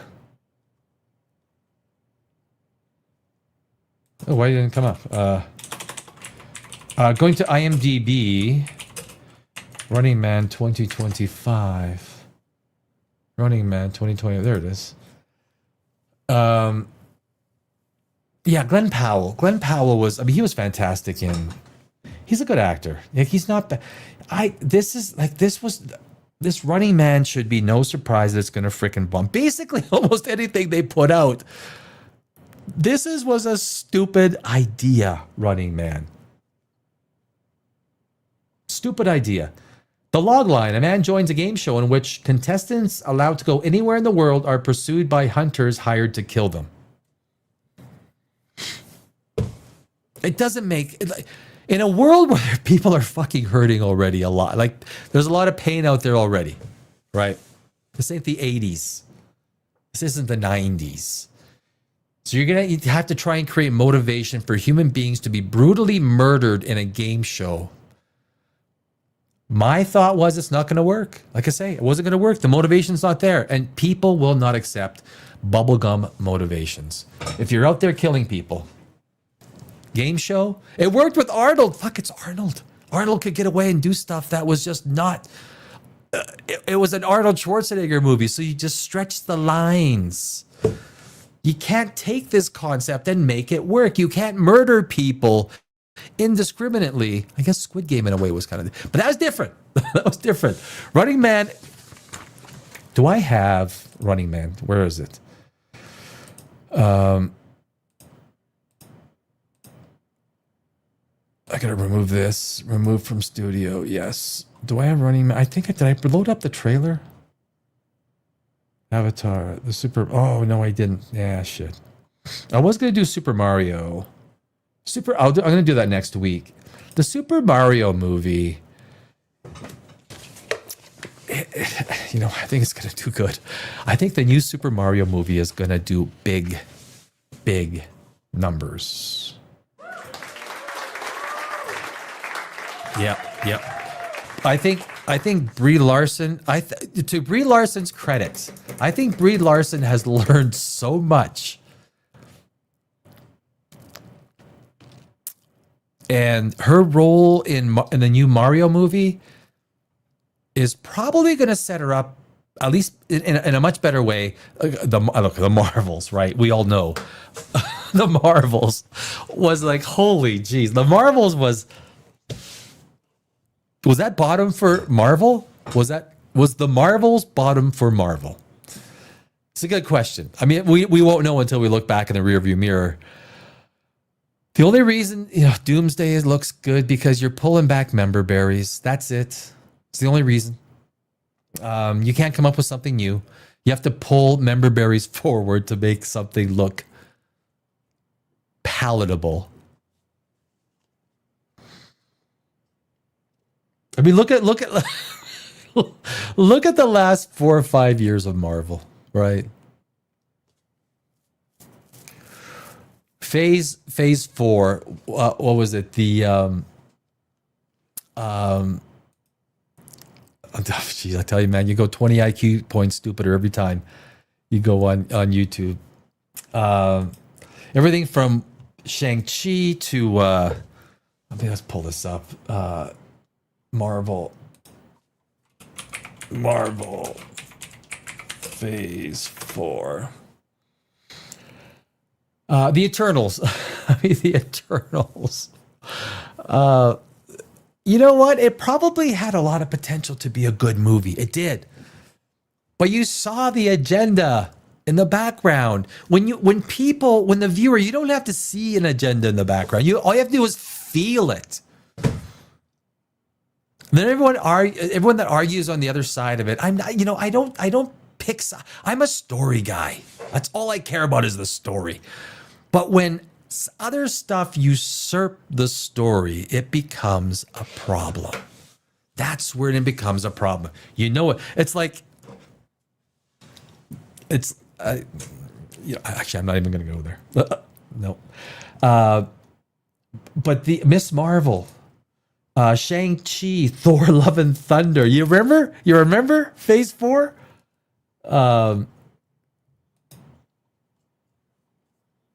Black Panther, Wakanda.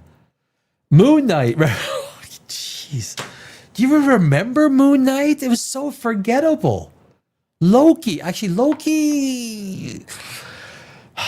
Loki wasn't great, but it was memorable. They tried to do some stuff that was somewhat memorable compared to Thor, Love and Thunder, compared to She-Hulk, Attorney at Law. This is Phase 4. Is Doomsday and the fact that Robert Downey and the whole crew is coming back, is it gonna? It's not gonna save Marvel. It's only gonna allow them one more kick at the can before they're fresh out of ideas, before Robert Downey Jr. is probably be ready to play Gandalf.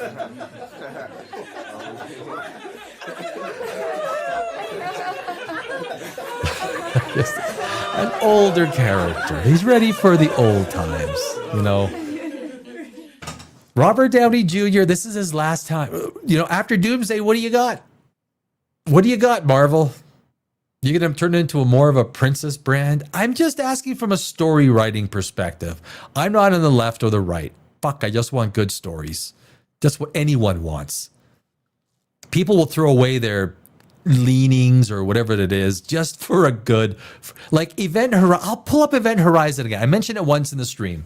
Event Horizon is not a political movie. It's not left or right. It's just a good freaking movie that we didn't appreciate when it came out in the 90s. That's what that movie is. That's all we want. We just want a little bit. A few good movies.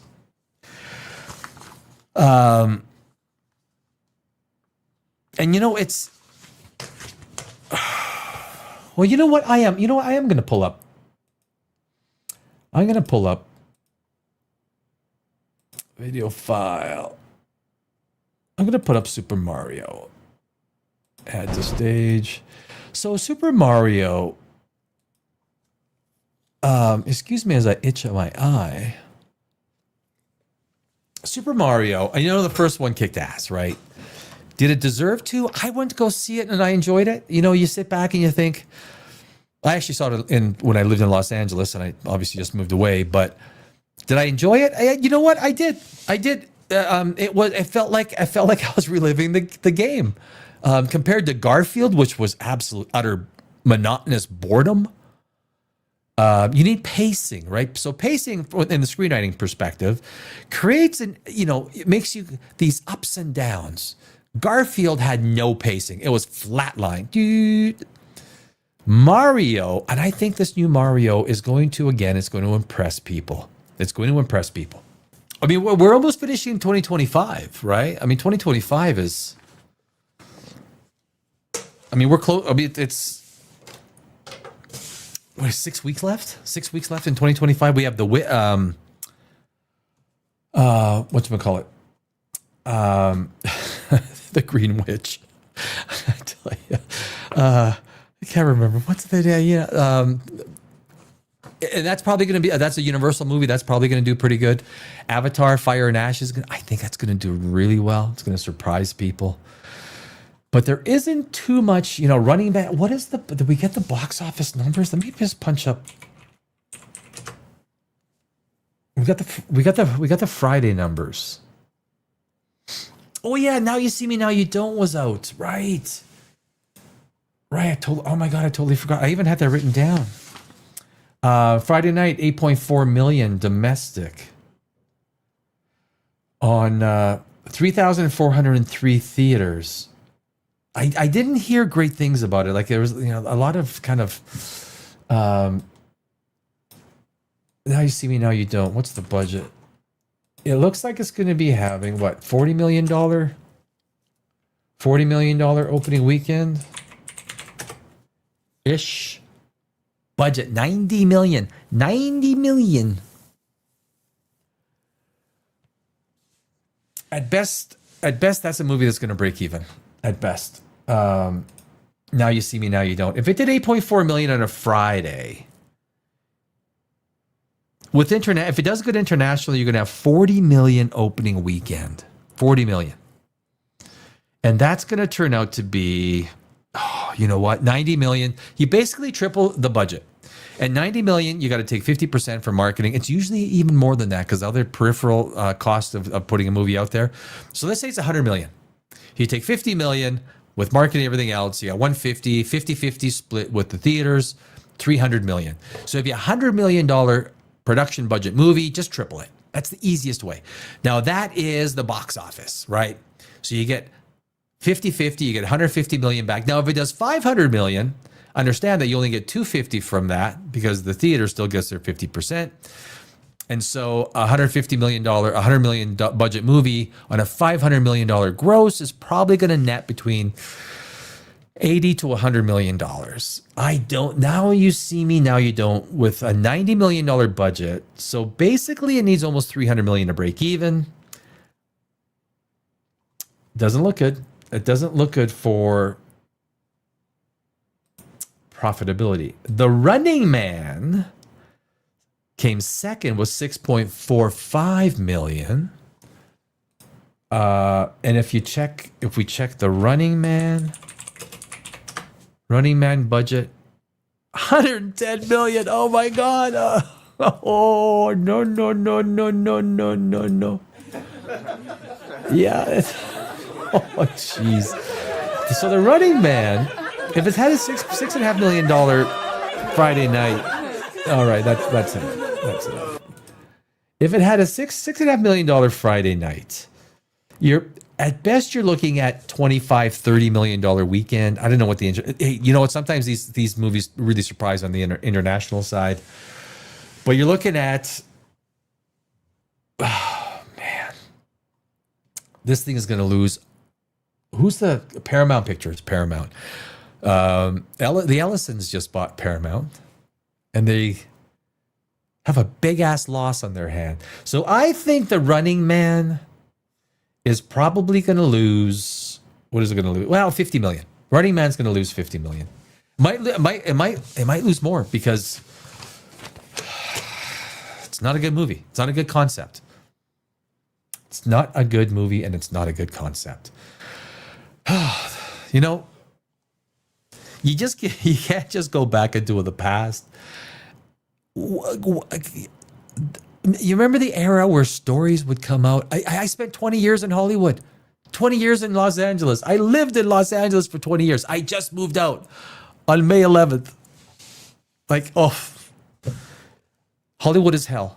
The things that have changed over 20 years is mind-blowing. It is a city that is like Los Angeles Street. The entire street for blocks completely boarded up. What used to be small businesses are now just closed storefronts. And that is all over downtown Los Angeles. It is all over Melrose. It's all over 3rd Street. It's all over everywhere. Los Angeles is like literally what a society looks like when it's de-evolving, if that's the way to put it. De-evolutionizing. Oh man.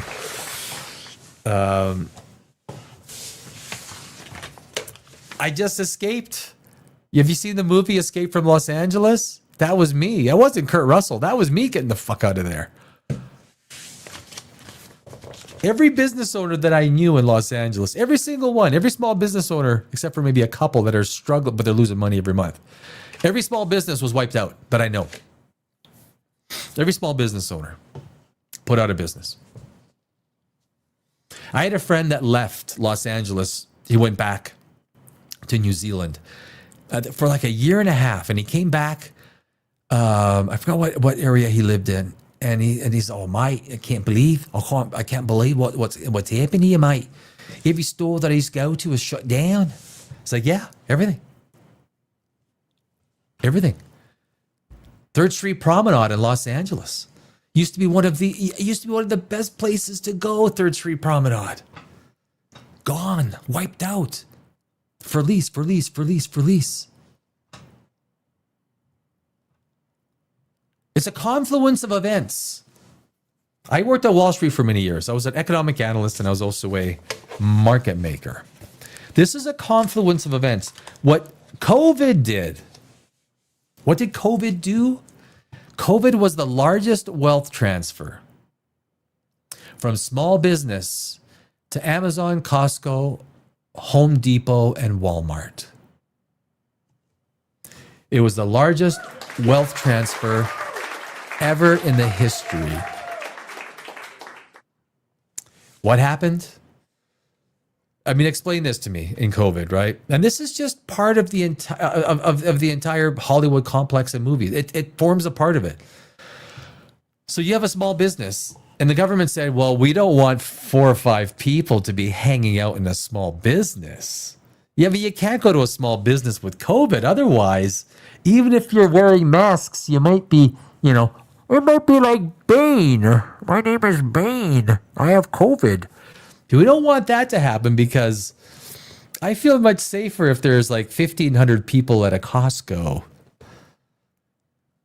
hanging out. Yeah, that's better. That's better. I feel better if there's 1,000 people at Walmart. So basically, every small business, boutique, coffee shop, whatever, bookstore, whatever the small business was, they got put out of business. And all of that business went online, or it went to Amazon, or to Costco, and went to Walmart, Home Depot. COVID was the biggest wealth transfer in the history of the United States, the world. And it's a part of everything that we're seeing today. Everything. It is the absolute destruction of the middle class. That includes, now when you look at the demise of Hollywood, understand the economics of Hollywood, people's economic position has changed. People are not going to go spend, imagine a family of 4 going to see a movie this weekend. What is it going to cost with popcorn? $250. I mean, 200. Stupid is as stupid does, sir. Yeah, stupid. Exactly. $250 to go take a family of 4 to go see a movie. Or you could sit and watch Netflix for $7.99 per month with the ad platform. Which one are you going to pick? Is there any surprise that when you put out shit movies that no one wants to see, I'll wait for it to come out on streaming. I'll wait. Yeah. Yeah. Why wouldn't you? Why would you pay? You're giving me the option to see it in streaming in 6 to 8 weeks. If it bombs, if the movie bombs, it'll be in streaming in 4 weeks. Or I could pay $3.99 on Prime to watch it instead of paying $20 plus your $20 popcorn and soda. There's no economic incentive unless you're going to go see something like Avatar: Fire and Ash, which is a visual spectacle, which is something you need to see on the big screen. That's a very rare event. But if you're going to go see another movie, Fantastic Four. Anyone who spent money to go see that movie in the theaters, there was some okay visuals, but I'll tell you, man, the CGI for the thing was the most abysmal. You made a cook and a pilot out of the thing. All people want to see is the Thing v Hulk. That's all they want to see. That's it. You turn him into I expect the Thing to be on the cooking channel long before he's fighting the Hulk. Like long before. The Thing will be whipping up something on the cooking channel long before he's fighting the Hulk. That's what people want to see. Or something, right? There's certain setups in Marvel that the fans want to see. But you turn the Thing into a pilot and a cook. He made pancakes. Oh, looks like Reed and Sue forgot about family dinner night. Oh, well. Oh, what'd you make? Chicken? What was it? What did the thing make? Chicken? Was it pasta? I don't even remember what it fucking made. So Fantastic Four. I got, I'm not one of these guys that needs to, be the first one to review a movie. My thing is I'm a screenwriter, so I'm going to come at everything not from how I felt it, feels. There's an easy way to fix. There's an easy way to fix Fantastic Four. There is actually an easy way to fix Fantastic Four, and it all boils down to motivation. If you remember Fantastic Four, we spent the first 30 minutes talking about pregnancy. Pregnancy. Boring!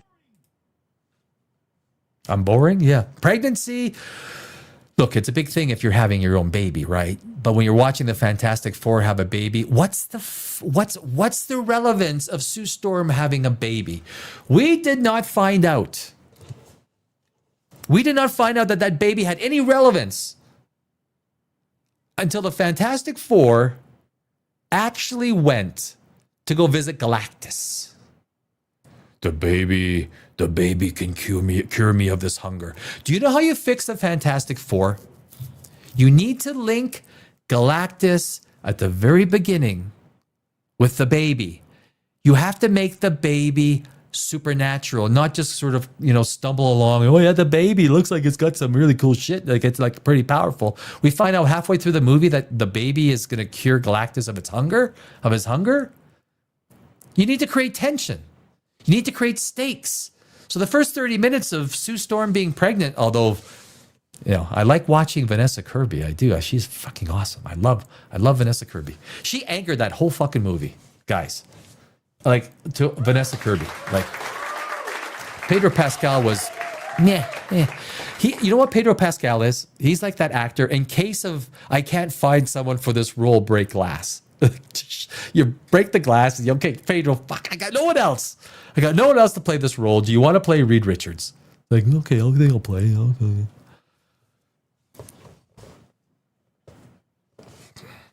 So how do you tie the baby in with Galactus so that there's stakes right from the beginning, right from the point of time? Sue Storm looks and she smiles. Kirby played that magnificently. You knew the second that she just smiled. You didn't even see a pregnancy test. She just smiled. This is a great face actor, right? Vanessa Kirby is a great actress. What you should have done, the second that Vanessa Kirby realized that she was pregnant, and it could have either been right there or when she went to Reed Richards, because he's looking for something in the drawers or cupboards, right? Stupid man can't find anything. Stupid male. At the point of time that we know that she's pregnant, that's when you go quickly. We kind of like do this little zoom, or this little like fade into this silhouette of Galactus. We're like, okay, whoa, what's going on? And then we go to his face and boom, his eyes open, come back to Sue Storm. What that does is it immediately triggers the pregnancy to Galactus, because we don't get any connection to the pregnancy for halfway through the movie. It means nothing to us. Even when shallow balls, shallow ball, not balls. Shallow balls. I know she appeared in 2 pages of a comic book. Comic book purists, man, they were fucking pissed off, right? Comic book purists, they were pissed off. The Silver Surfer as a male, or if he was male, would have been better. It would have been more sinister. There's a difference between men and women. Women can't be as sinister as men. It's just, we just don't look at women as being. Would it have been better if it was a male? Yes. Would it have appeased the core crowd? Yes. Was there any reason for the Silver Surfer to be made a female beyond DEI and checking a box? No. Did she do a bad job? It wasn't horrible. It wasn't great. It wasn't horrible. They could have made it better, though. So she comes down Do you remember she comes down? Have you seen the movie? This is obviously filled with spoilers. This is from a pure story perspective, right? From a screenwriter perspective. She comes in, luckily, to the city where the Fantastic Four are, right to the street where the Fantastic Four are. Are you the protectors of this world? Yes, we are. Oh, fucking. I guess I don't have to go to Tokyo or Berlin or anywhere else. I guess we got you motherfucker protectors right here. And so the Silver Surfer comes and says, we're going to destroy your world. We felt nothing. Why did we feel nothing? Because there's no motivation behind it. Why is Galactus coming to destroy the world, the Earth? You have to have a motivation. You have to have a reason. Motivation builds purpose in a screenplay. Motivation. Any screenwriters out there looking to build good characters? Motivation builds purpose. So when you look at a screenplay or a movie, and you're wondering, what's the motivation? So Galactus is coming here. We still have no connection between Galactus, Silver Surfer, and the baby. So nothing ties up. We have all these loose ends that are kind of like Lego blocks. And again, I go back to if the movie feels like Lego blocks, just, a red block beside a green block beside a blue block, you got shit. You got porridge.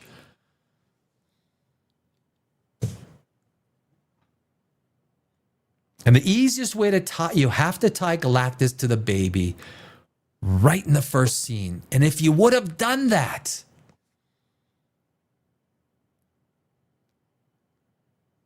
when Vanessa Kirby smiles at the very first scene, remember, you need to build stakes. You need to build tension. Think of Terminator, the first Terminator. Arnold comes and he's a Terminator. Why are we scared of Arnold? Because we see his power, we see his strength, and we know that any protagonist that's going to face this guy is in trouble. Immediate tension, immediate stakes. In the Fantastic Four, there's no tension, there's no stakes, there's nothing. It's a pregnancy. Okay, it's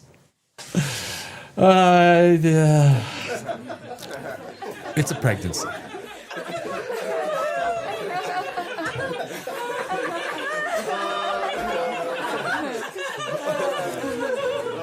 If I would have, this is not rocket science. It's not hard to fix. Now, it could have been done in editing. And, the movie could have been better. There could have been something that was done. And then Bob Iger might have got it and said, you know what? I don't like this. Change this. He talks like he knows. You think a weatherman knows how to write a screenplay? You think a weatherman knows? He's done some of the worst acquisitions. I worked on Wall Street for 8 years as an economic analyst and market maker on NYSE and NASDAQ. All of his purchases have now proven to be Century 21 and Fox. You think he didn't overpay for that? Holy shit, did he? 40 billion debt on the balance sheet? Good move? You think that was a good move? They just had their earnings out.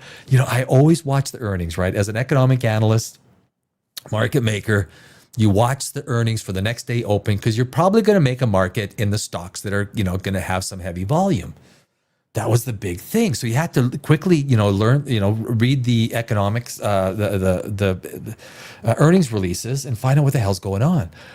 With this earnings release, every time Bob Iger releases, he is proving himself. He never should have come back. He is proving himself to be a shotgun operator, a shotgun CEO. I don't really know what I'm doing. I'll make it up as I go along. Now, Marvel purchased back in 2000 and what year? 2007, 8. That was a good purchase, right? Marvel made its money back, but now they fucked it up, right? Now Marvel is like It's the only place in the world where you can fail, screw up, lose money over and over and over. You do that and any other corporation on Wall Street, you're out the door in 3 freaking months. Out the door on your ass. At Disney, you get a promotion. You get a promotion. How the last movie did. Well, we greenlit The Acolyte, and it lost $300 million. Oh, good job. Are you interested in a new series? Fuck off. All of you.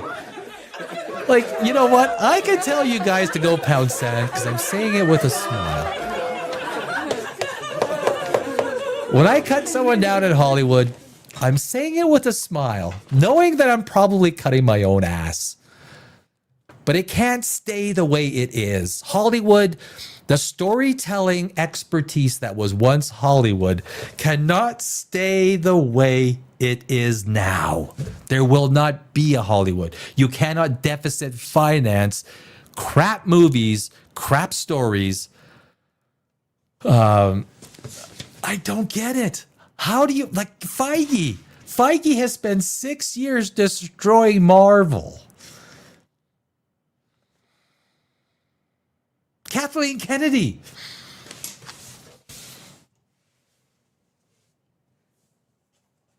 Kathleen Kennedy. Do you know who she is, right? Right? Yeah, we know, yeah. Sharif Obey Choi. That's like greenlighting me to write a Me Too feminist as a science fiction writer. You want me to write a what? You're gonna pay me what? You're gonna pay me what? I'll do it. I can't get. Look, I'm not good at the activist shit. So you're gonna like. You want science fiction infused into the female activism stuff. Oh, okay, then hire me. I'm good with that. But if you want activism, Me Too and feminism injected into Star Wars, you don't ask a guy like Gene Roddenberry to say, hey, come and, Gene, we're looking for some feminist stuff. We want to turn more Star Wars into more princesses. Gene Roddenberry. You got a team that can kind of like make some more Disney princesses for us? Gene would probably say, are you, what? You want me to, like, well, you know what? I know a girl, her name is Shireen Obey Choi. Maybe you want to hire her for your next Star Wars movie.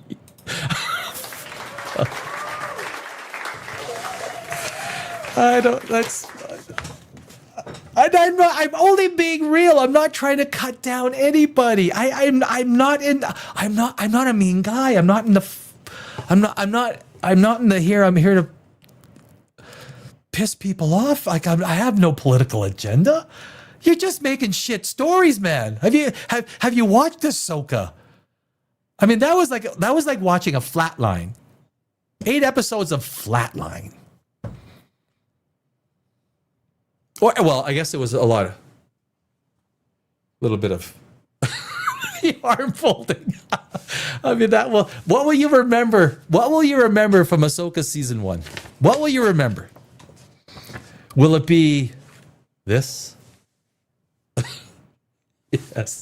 Yes. I'm taking the full applause on that one. The full applause. Because I said it with a smile, motherfucker. And I don't care. Yeah, no, that's good. I don't care what someone's politics are. Storytelling has nothing to do with politics. Get the politics out. Just give me there is no reason why Star Trek is not creating billion-dollar movies every single release. I like Chris Pine. I like him as Kirk. It's maybe the people that are putting together the stories shouldn't be. Maybe that's what it is. Chris Pine was a good... The casting for the Chris Pine Star Wars movies was good. Zoe Saldana? You kidding me? Is there anything that she doesn't do that isn't good? What has Zoe Saldana done that wasn't good? I don't remember all the actors. Chris Pine and yeah, I'm so bad with names. All the casting was fantastic. The stories are lacking. There's no reason why Star Trek is not pumping up billion-dollar movies. The fan base of Star Trek. I do science fiction on Godless Universe. I have another science channel, which I love science fiction. So the Star Trek fans, when I do a Star Trek video, they are diehard. They're diehard. I mean, there's no other way to say it. How else do you? There's so many problems. After 20 years, I left Hollywood, Los Angeles. I've seen it turn into garbage, shit, crap. The whole city, except for Beverly Hills, which obviously it has high taxes and very wealthy people. If a homeless person even walks into Beverly Hills, I'm telling you, I lived on Burton Avenue in Robertson at the Versailles Apartments. Some of you might know, for many years. Many years. Burton Avenue is one of the most beautiful streets. It goes right into Beverly Hills, and there's a hotel there just before you get into. That's where I met Vince Neil. I met Danny DeVito. I met so many actors, actresses, and musicians. Thursday night, that was the night to go, and I walked. I lived like walking distance to it, so I would go. And oh man, I remember Vince Neil. Vince Neil was sitting there. So we and my friend Amit, we were sitting there. We were having a couple of beverages. Thursday night.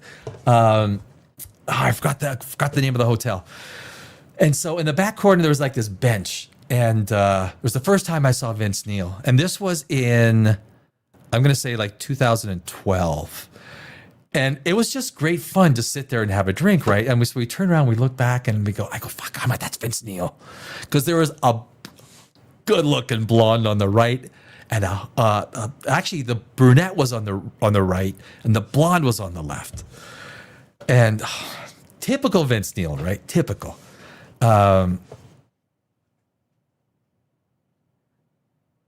Yeah, awesome. I mean, I got some good stories. I mean, Kim Kardashian. I know Kim Kardashian.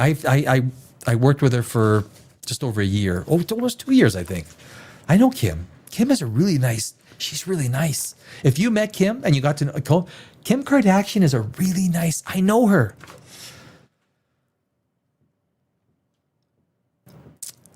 I'm not going to, I'm not going to, some of the choices she makes or some of the things she says about flat Earth and stuff. I don't think we've been to the moon. Oh my God. Okay, Kim, call me. Kim, it's Danny. Danny, can you give me a call about this flat Earth stuff? She is an extremely nice, and she's smarter than most people think. The public persona is a different animal. But I guarantee you, she is the nicest one in the entire family. And I met them all several times. And with Kim, obviously, I had and Kris Jenner, she's a hard ass. She's a strong businesswoman. She doesn't fuck around. And she makes enemies, but she's looking out for her own interest. And you got to do that in Hollywood. You do. You know how many pretenders there are in Hollywood that just want to fuck you for this and that? Basically, 95% of the industry is there to screw you out of one thing or another. That's Hollywood. That's what Hollywood does. It's good at it. You know how you leave, this is the old saying. Do you know how you leave Hollywood with $1 million? You come with 10 million. That's what yeah.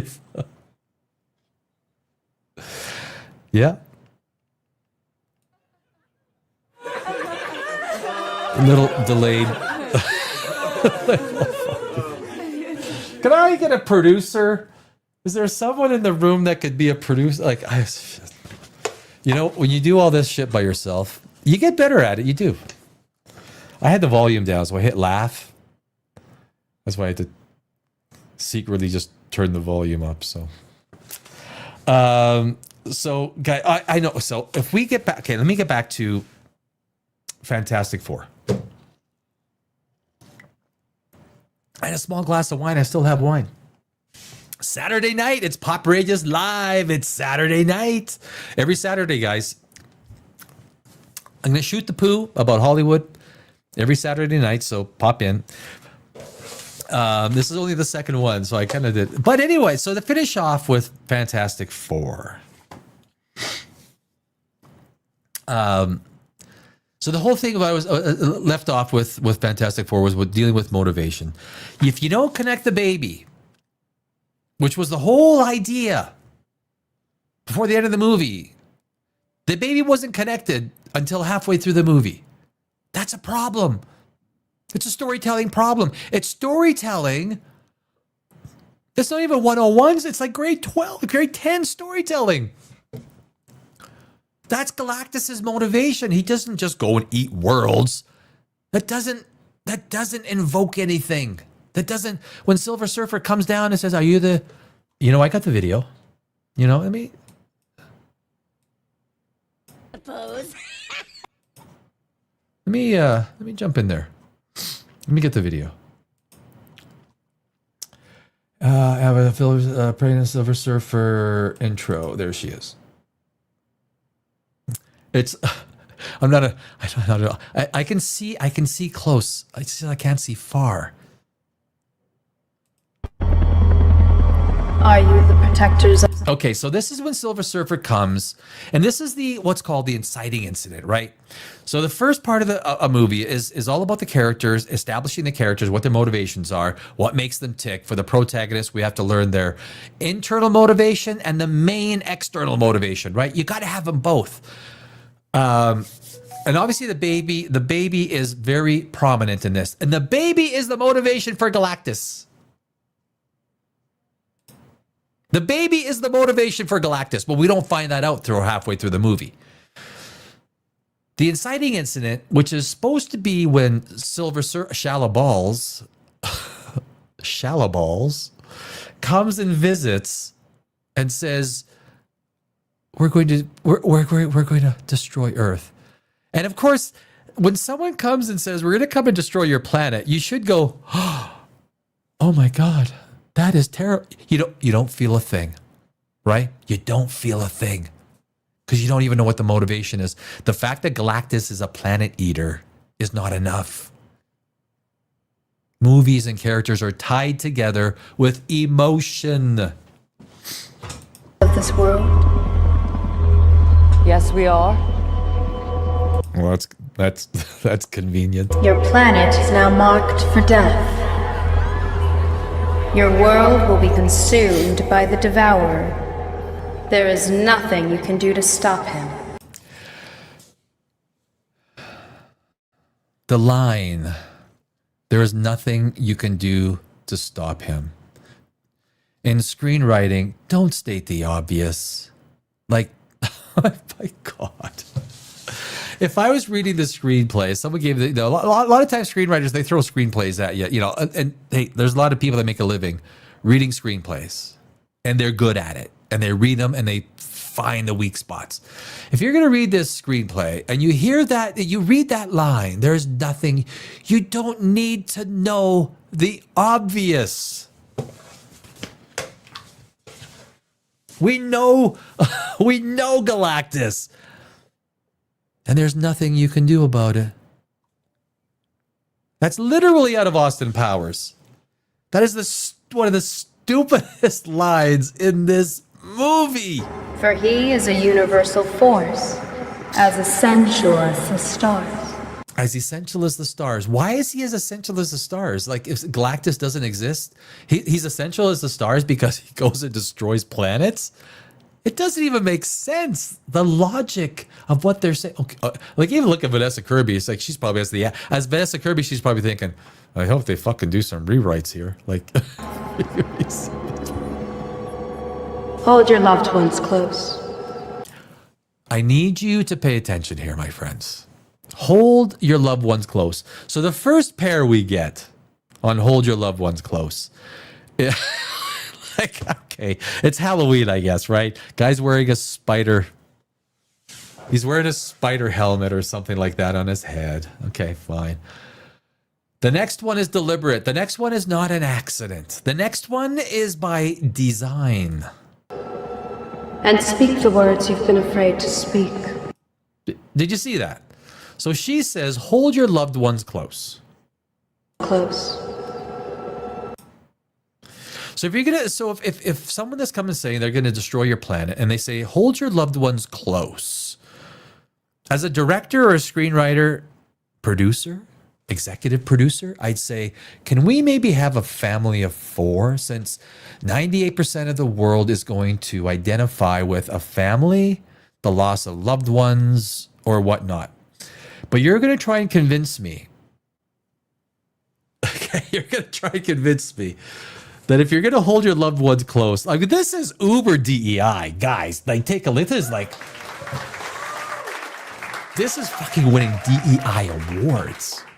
And I say it with a smile, because if that's what they were going for, you've got a older black lady with an older Caucasian lady, and they say hold your loved ones close. So we're not going to put a family, even put a diverse family up there. I don't care for shit what you put up there.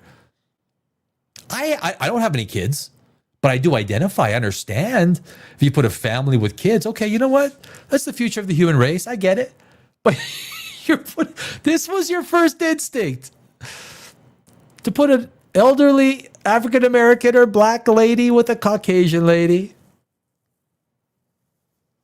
Hold your loved ones close. This is shit writing. This is crap imagery. If you're trying to create a story that means something to the viewer, create the images and the story that will create that meaning for them. This is a political message. And again, I don't freaking care about politics. I care about the story.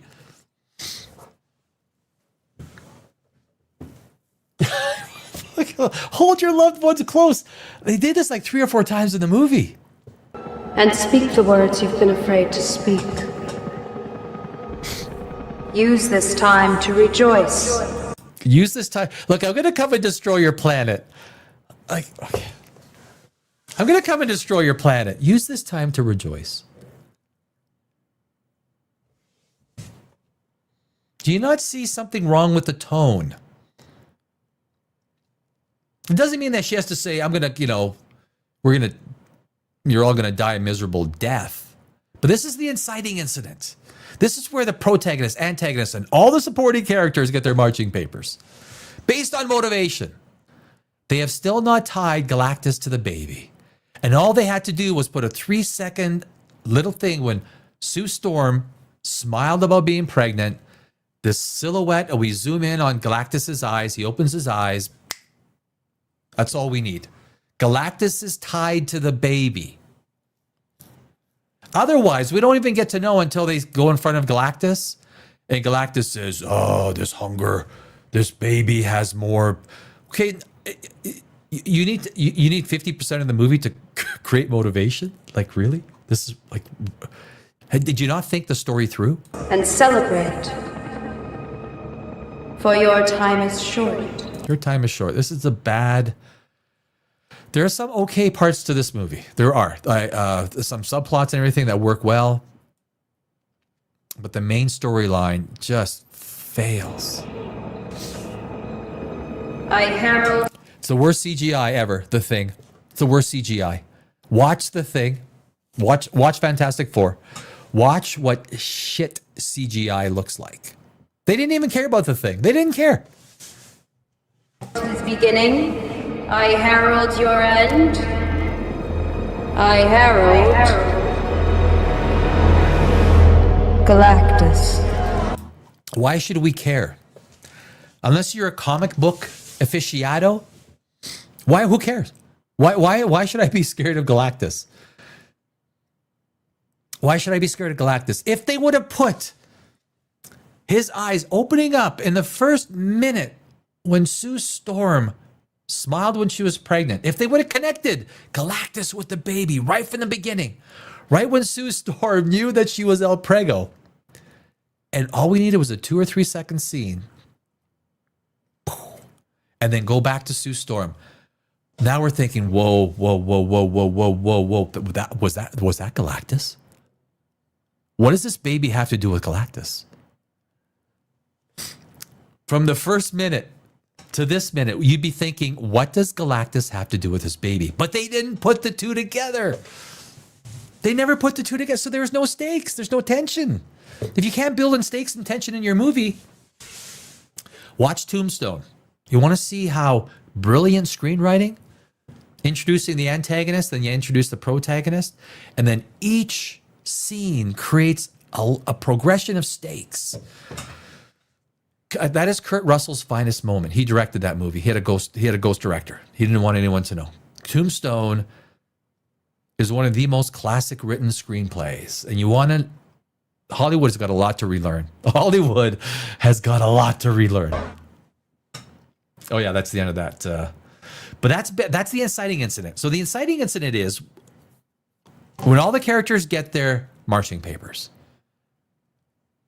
Once the inciting incident happens, we know what the motivations are. Motivations are key, because when characters start doing shit that don't make sense, we're like, okay, why? We're human. We understand motivation.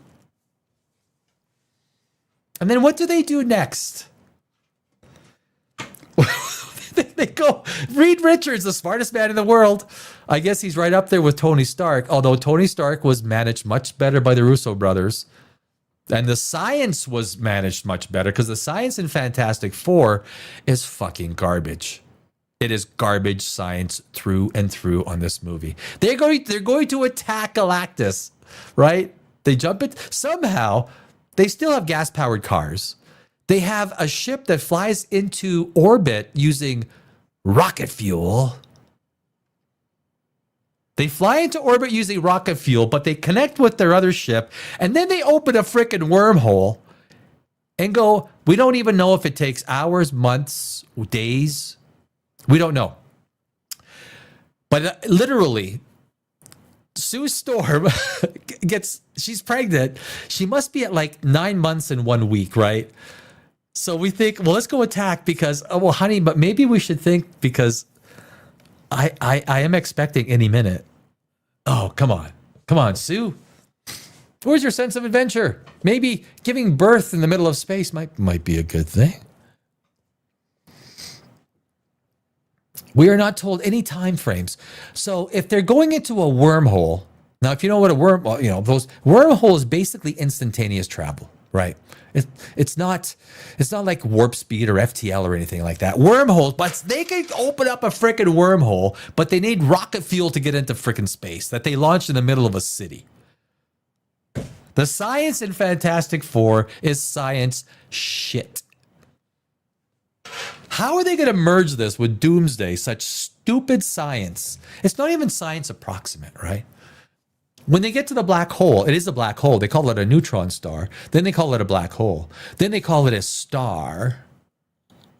And somehow in the back of a cocktail napkin, Reed Richards goes, oh, okay, it's going to take her a month to get out of the black hole. What the fuck? Okay, you know what, Reed? I did the math. I did the math, and I got 2 months.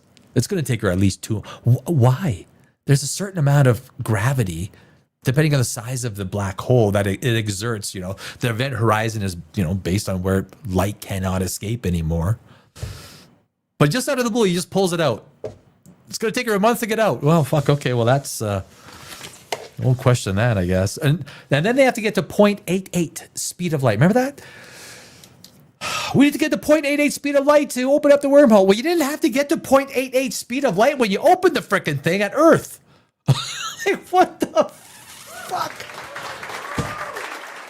Now, if you're anywhere science conscious, you look at this and you go, let's just say we buy into it because it's a superhero movie. We buy into it. Okay. Yeah, that's cool. That's cool. They come back to Earth. Galactus wants the baby. They didn't have to tell the world. There's no would you have told the world? We told them, no, they want our baby. We could save the whole world by just giving them our baby. Why would you tell the world? Maybe it's like you have a conversation, you're coming back from, trying to fight Galactus, which was a stupid idea. I mean, first off, the tractor beam that pulls them in, they couldn't escape, but somehow they're standing right in front of Galactus, but they're able to run away from him. They're able to just run away. I mean, Galactus doesn't seem that much of a badass if you could just literally end up running away from him in his own ship. So they come back and they tell the world, well, we could have saved the world by giving him my baby. It's bad storytelling because it would make no sense why you would even say it. Why would you tell the world? But then the plan is to, guys, listen. The plan is to teleport the Earth. Teleport, because he's successfully teleported an egg. The plan is to teleport the Earth. How many millions of light years away? Was it millions of light years? Was it in the Milky Way? I don't even know. But if you're going to teleport the Earth away without the moon, I think most people understand that without the moon, there's no life on Earth. I mean, the tidal waves, everything. Life collapses, and not to mention, well, you know what? The orbital paths of the planets might be okay around our sun for a while. They might be okay. Hard to say. You have to do models. But your idea is to teleport the Earth away.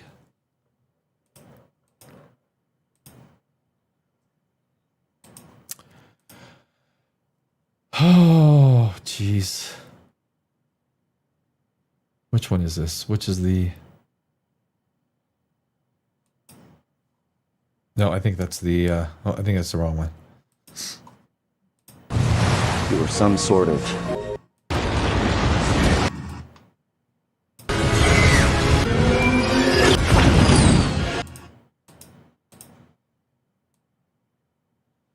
Oh, you guys remember when Johnny Storm was using the DOS-based laser?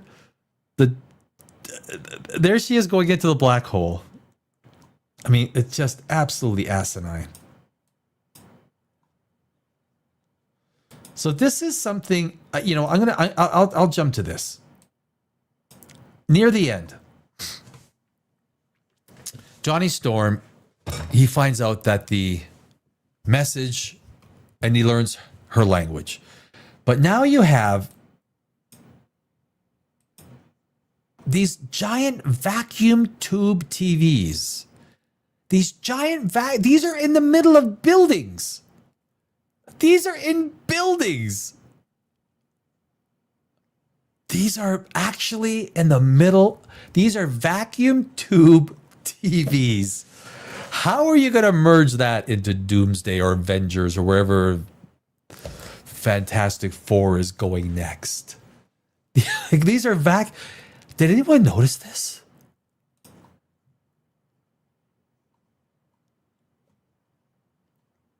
She flies away because, the whole thing of, the message that Johnny Storm was sending. But, guys, this is so bad.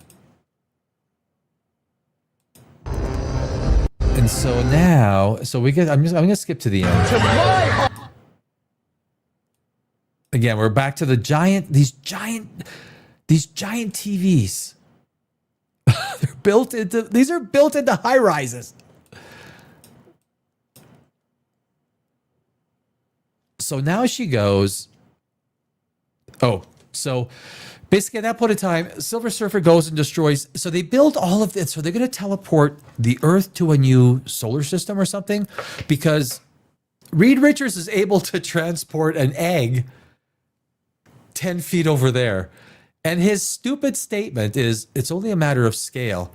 Okay, so you're going to teleport an egg, and you think it's only a matter of scale with the Earth, and you're not going to teleport the moon. This is your best idea. And of course, Silver Surfer comes and destroys all these. The entire world stops. They build. Everything is just so Lego blocks built. It is stupid. The motivations are all over the place. Nothing matters. You don't care about the characters. If you go through like all the elements associated with the screenplay, you know, characters, conflict, theme, mood and tone, setting, there's some things that are done okay in this movie. Like they're done okay. But I would say a movie like Fantastic Four as a baseline is $400 million baseline. A Fantastic Four movie will do $400 million baseline. Even if it's a garbage, like the last one, like the 2018 Fantastic Four movie. It's like I think maybe it did 200 million. But the whole Fantastic Four movie was such a joke. They didn't set up the baby properly. They didn't set up Galactus properly. They didn't set up motivations properly. They didn't set up all of the things that the characters could have been to each other, all the things that the characters could have been part of the story. We didn't find the motivation for Galactus until literally halfway through the movie, where we're standing in front of this 1,000-foot character, God, and he says, this baby, I forgot the exact verbiage, what he calls the baby, but it is just incredible. I don't know who greenlights this stuff. I don't know who edits it. I don't know who sets up the continuity and the storyline on set. But these are just absolute storytelling 101 mistakes. And Fantastic Four, if it wasn't for Vanessa Kirby, she adds credibility to the movie. Vanessa Kirby adds credibility to the movie. Some of the things were interesting, like some of this, the science things, although because science was one of the weakest things of this movie, some of the tonality of this movie was interesting. But overall, the story was so weak. And there's a lot more I can say.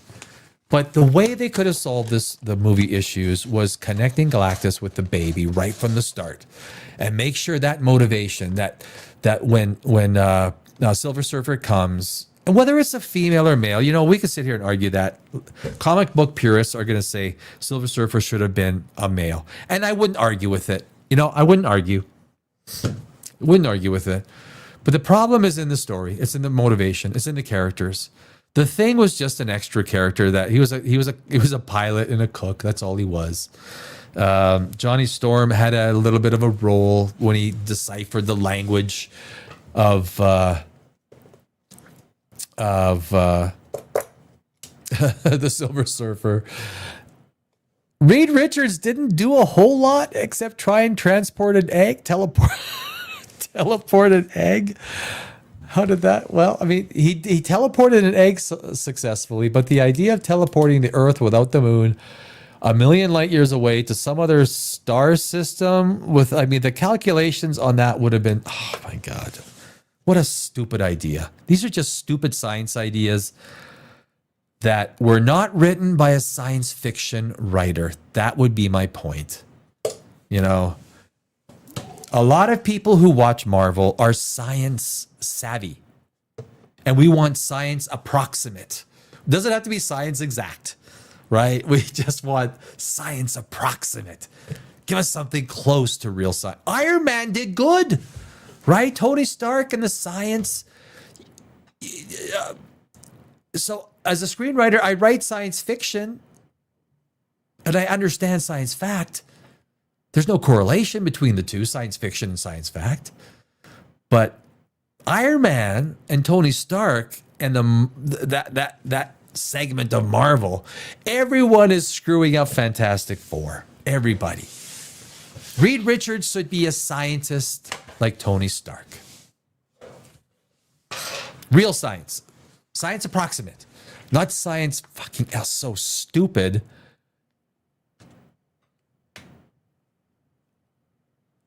Just science approximate. Like, it's not. Oh man, I was gonna say, It's not rocket science. Oh, maybe it is. I need to put my glasses on to look smart. Maybe it is rocket science. I don't know, my friends. But anyway, that is, I could, you know, the thing is, the reality is when you go and deconstruct any screenplay, anything like that, it's the science of story. There is an entire science of story that as an English major, I learned 40 years ago in university. And story, if story is not constructed the right way, it falls flat and we walk away from it. And this is what we've been getting over and over and over from Hollywood. Hollywood used to be the bastion of the greatest storytelling. We used to have movies. Remember all the years? The 90s, even the 2000s. I remember when Pirates of the Caribbean came out. It was fucking brilliant. I mean, that was...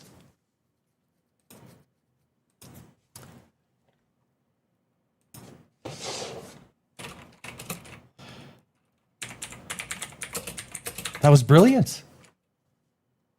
2003, Curse of the Black Pearl. 8.1 out of it. Like if you prorate, such an entertaining movie, right? Gore Verbinski, that was his name. That was the name I was trying to think of. Gore Verbinski. God, he just did an amazing job with that. And you know Johnny Depp. That they were going to fire him for what he was doing with that character. Disney was not going to release Pirates of the Caribbean because of what Johnny Depp did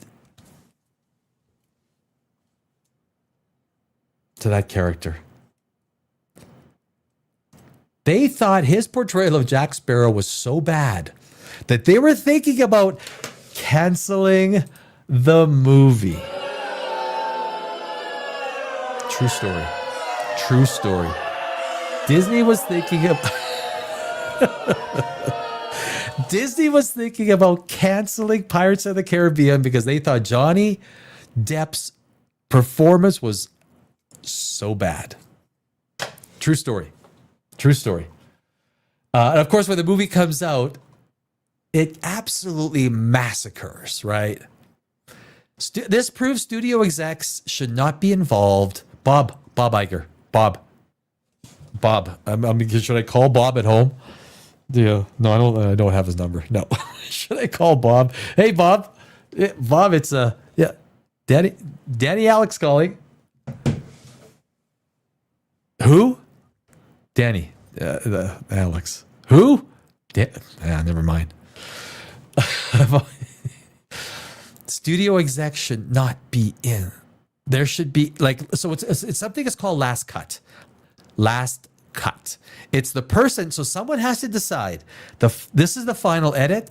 This is the one we're going to market with. Directors want the last cut, right? Obviously. Quentin Tarantino always gets the last cut. No one tells Quentin Tarantino he just won't do the fucking movie. I think there's Denis Villeneuve. I think he gets some say with the final Dune cut. What other directors have gotten final cut? But it's a big deal, right? You negotiate final cut when you film a movie, direct a movie, produce a movie. You want final cut. It's the big argument at the end of a movie.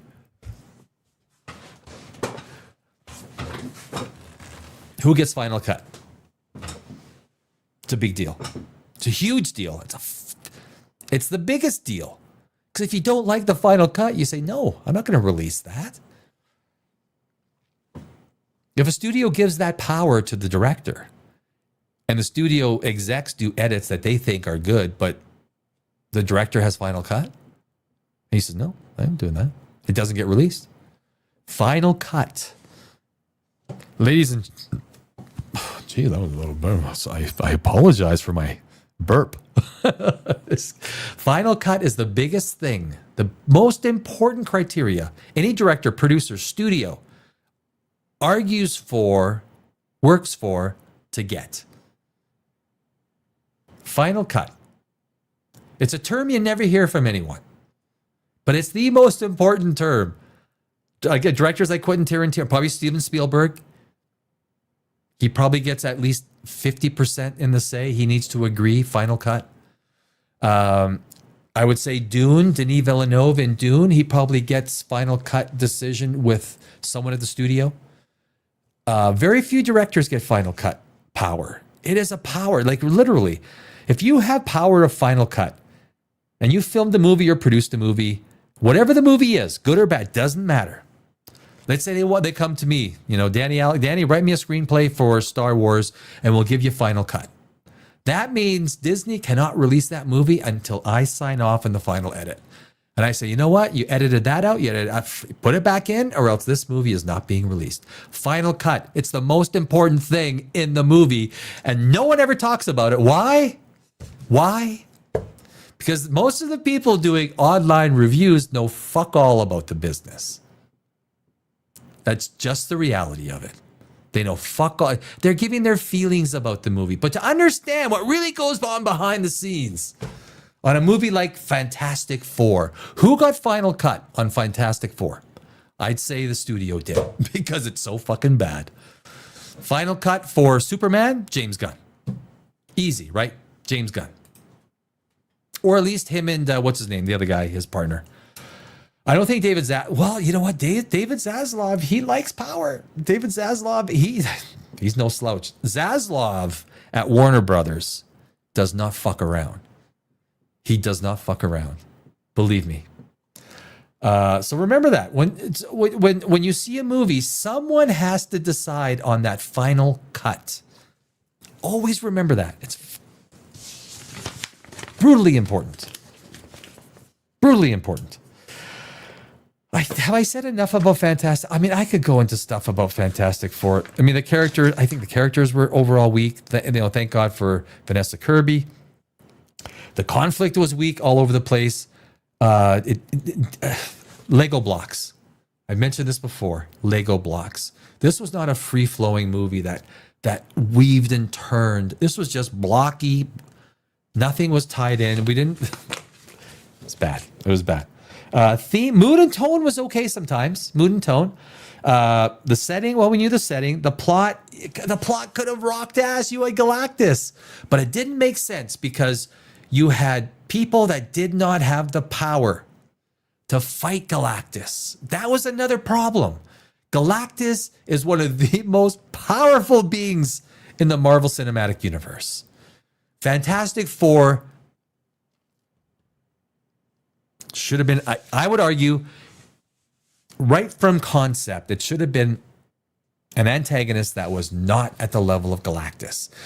You're not going to have Fantastic Four. The Avengers versus Galactus? That's different. Fantastic Four versus Galactus? I would say most comic book purists would look at that and go, well, really? Like, how? Really? Really? There's so many antagonists they could have picked from. Galactus v Fantastic Four is a joke. They had to get the Silver Surfer. They had to get the Silver Surfer to actually teleport him away using shit science. The Fantastic Four. What is the Fantastic Four on IMDb? Can we look at that? You mind if we look? 6.9. I gave Fantastic Four a 4 out of 10. That was my score. 4 out of 10. 6.9 out of 10. You know what? Maybe it was a 5. Okay? Maybe it was a 5. It had some visuals that were okay. The story was bad. Maybe Vanessa Kirby alone makes it a 5. Maybe a 5.5. At best. The highest is a 5.5. 6.9? No. I view a 6 out of 10 or better cinema quality. Good enough for cinema. A 7 out of 10, go see it at the cinema. 6 out of 10, yeah, you know what? If you got the extra funds, if you don't need it for like rent and food and shit, which a lot of people do today. Otherwise, spend $3.99 on Prime, or just watch it in the theater. This Fantastic Four was perfect streaming movie.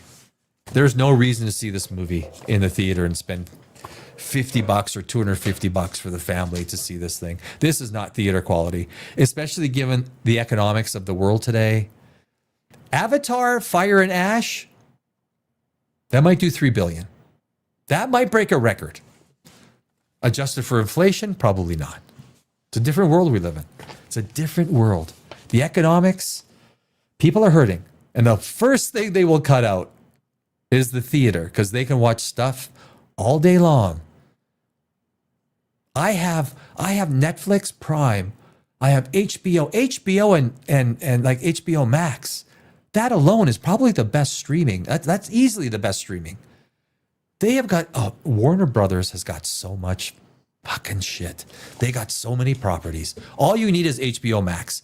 You can get Netflix for $7.99 with the ads, right? $8 a month. You can watch movies infinitum on Netflix. And you're gonna spend $50 with popcorn to go see Fantastic Four in the theaters? I don't think so. I don't think that's gonna happen. When Hollywood picks its movies, you better start making movies with stories that don't have the garbage in them. And you better start. What Hollywood was the king of storytelling. The peak, the zenith. Hollywood used to be where every great storyteller used to go. I spent 20 years in Hollywood as a screenwriter. Danny Alex, you could go Google me, Danny Alex screenwriter. Never sold a screenplay. I never did. Never sold a screenplay. How do you fix it? It's the powers that be. Disney wants to turn everything into a princess. I guess I should go that. Disney wants to turn everything into a princess. Which is fine if you like princesses. I mean, if you like princesses, that's a good thing, right? If you don't like Iron Man will eventually be in a tutu. He'll be wearing a little green tutu. Iron Man will be a Disney princess. And I'm talking about Ironheart, which, oh my God, did you see that series? I mean, so you got Star Wars for the Acolyte, right? Can you produce anything worse than the Acolyte? I ask you. Can you produce anything worse than the Acolyte? Full retard, man. Never go full retard. Can you produce anything worse than Ironheart? Ironheart. I watched the first episode. You're gonna waste your time watching that shit unless you're gonna review it. Yeah. The Witcher. Have you watched The Witcher? I've tried 5 times. I finally got through it all without falling asleep. And the final scene of the first episode of season 4 tells you everything you need to know. Everything. I smell porridge. I smell milk. Pox, pox, pox, pox, pox. And then a whole bunch of guys come and rape a woman. Oh my God. Hollywood, the storytelling has left Hollywood. The storytelling greatness. I left Hollywood. I literally just left Hollywood 5 months ago. 20 years of that shit city. It's a shit city. And I'm not being mean. I say it with a smile. Right? Come on. Who's being mean here? So anyway, that is the Fantastic Four. Guys, next year, I was going to get to some stuff today. Every Saturday night, it's Saturday Night Live. I can't say that. POPRAGEOUS Live. It's Saturday night. Gonna have some guests on. This is only the second episode. Actually, last week's episode. Literally the Saturday afternoon, I said, I got to fucking start a live episode. Because I have a science channel, Godless Universe. And so there, I got a lot of stuff. This channel is growing. And POPRAGEOUS, I was like, this channel was growing and I had to stop everything about 18 months ago. So now I'm rebuilding the channel. So for everyone that stopped by and say hi, I thank you. I really do. Because this is hard stuff. But next week, I'm going to do Superman. I might do a midweek video as well, live, and I'll put it out there. I'm going to do Weapons. Weapons, although it was good, it was disappointing. Guys, come on. Like, when you found out it was the witch, like, I was like, fuck. Oh, my God. That was your best idea? Like, oh, my God. There are so many ways to make weapons. How did the police dogs not be able to follow those fucking kids? Police dogs. It took Thanos, the holy Thanos. He just drew some lines on a map. The police couldn't do that. There's so many holes to that story. But when it turned out to be the aunt, and she was a witch.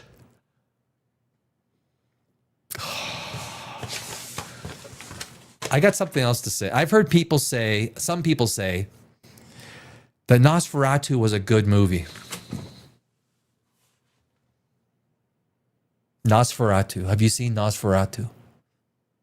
It lost so much money. Bob Eggers lost so much money with The Northman. The Northman was do you remember when The Northman came out? Everyone was so pumped for it, right? Vikings, the TV series Vikings with Travis Fimmel, which rocked ass. If you want to watch a good Vikings TV show, you watch Vikings, which was on the History Channel, I believe, right? With Travis Fimmel. You want to watch a good Vikings show? You don't watch the frickin' Northman. That was just the barking scene. Remember the first part where father and son? Yeah, that really worked. It really bonded me. Ruff, ruff, ruff. Holy fuck. And I say Bob Eggers, like I tell you, man, that movie lost a shitload of money. Nosferatu, Skarsgård as Nosferatu scared me about as much as Mickey Mouse did. There was nothing Nosferatu. This is supposed to be Nosferatu. The name alone evokes fear. Nosferatu.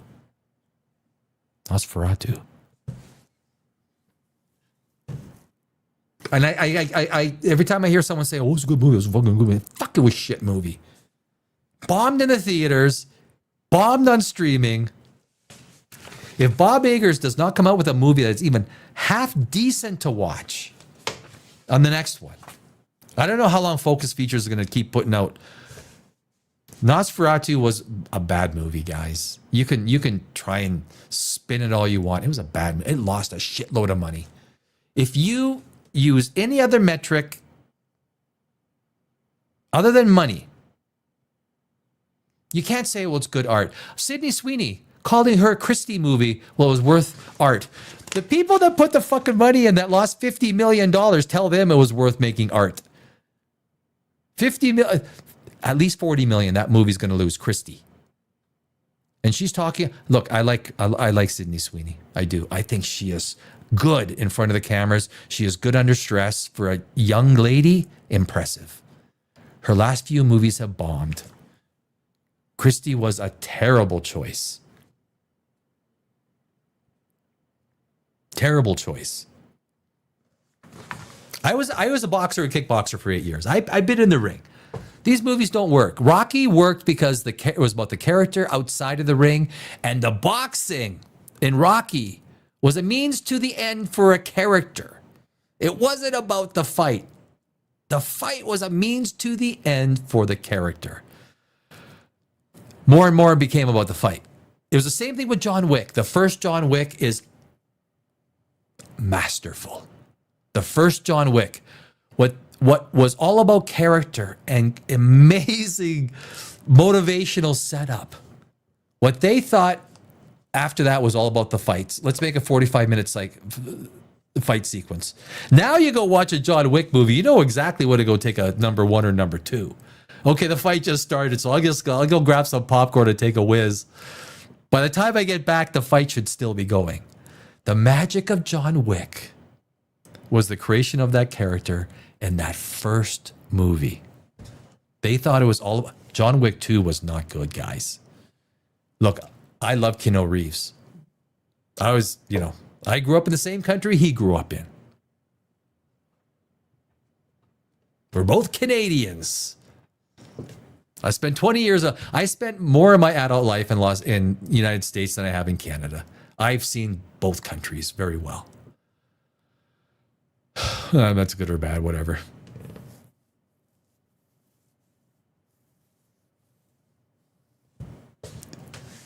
If I was gonna say if there's another John Wick, get back to John Wick 1. Get back to the character. Expose more about the character.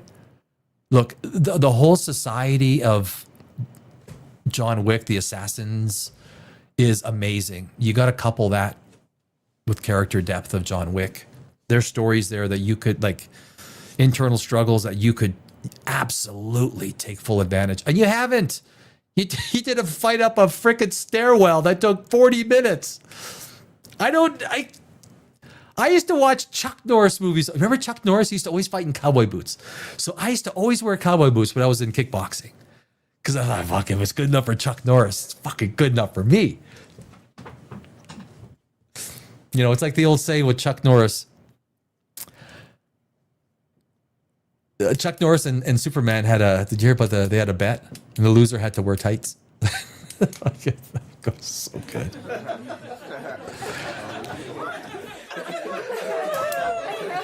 Yeah, no, thank you. Thank you. The studio audience is very generous.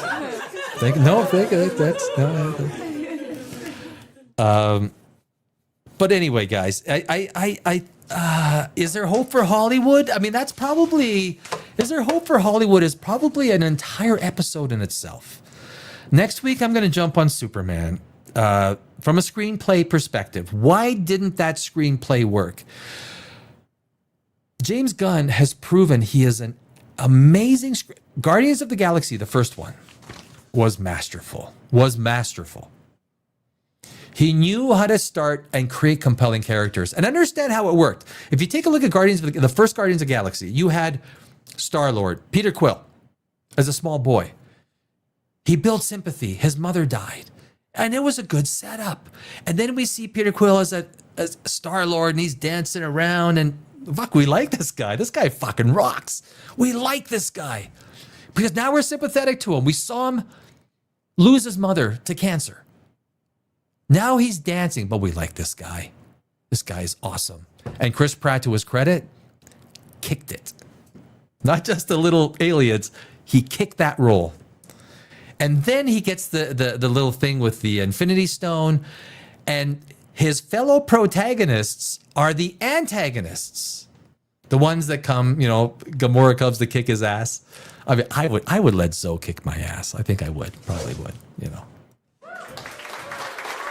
I wouldn't use my extensive kickboxing knowledge against her, but and then of course Rocket and Groot, right? Like, what a way to take characters and mix them within the first 20 minutes.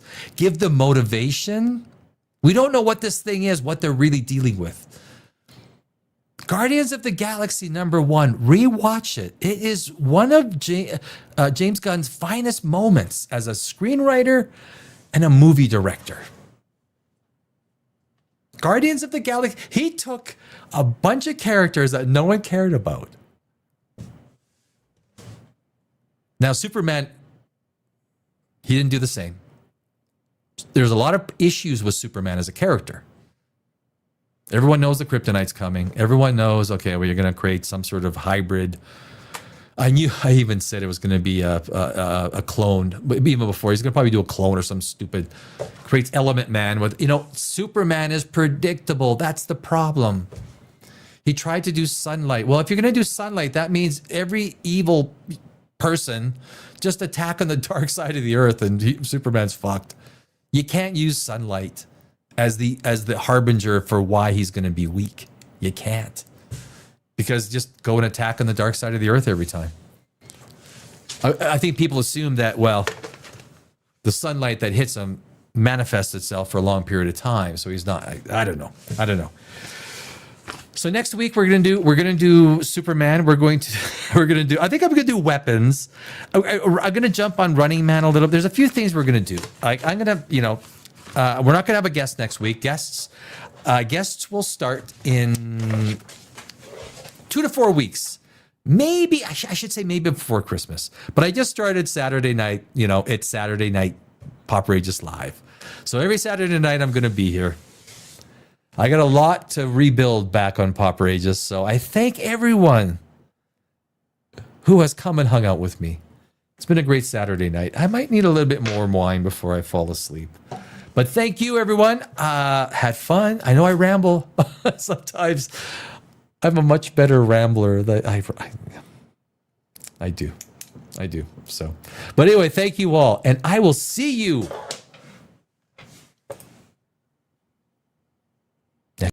Let's mother effing do this, man. Saturday night, we're live.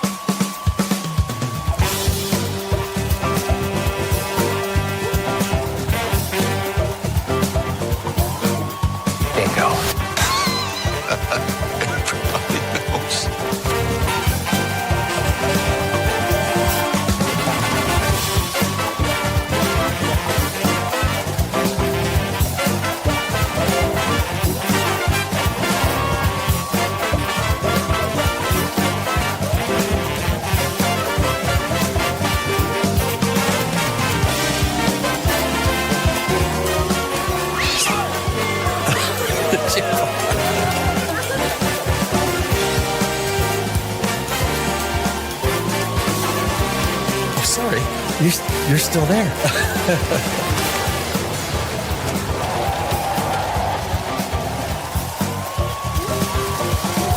Yeah, baby! Are you not entertained? I'm sorry, baby. I didn't know it was your turn. Fuck you. Fuck me. What's wrong with being sexy? I mean, there's no sexist.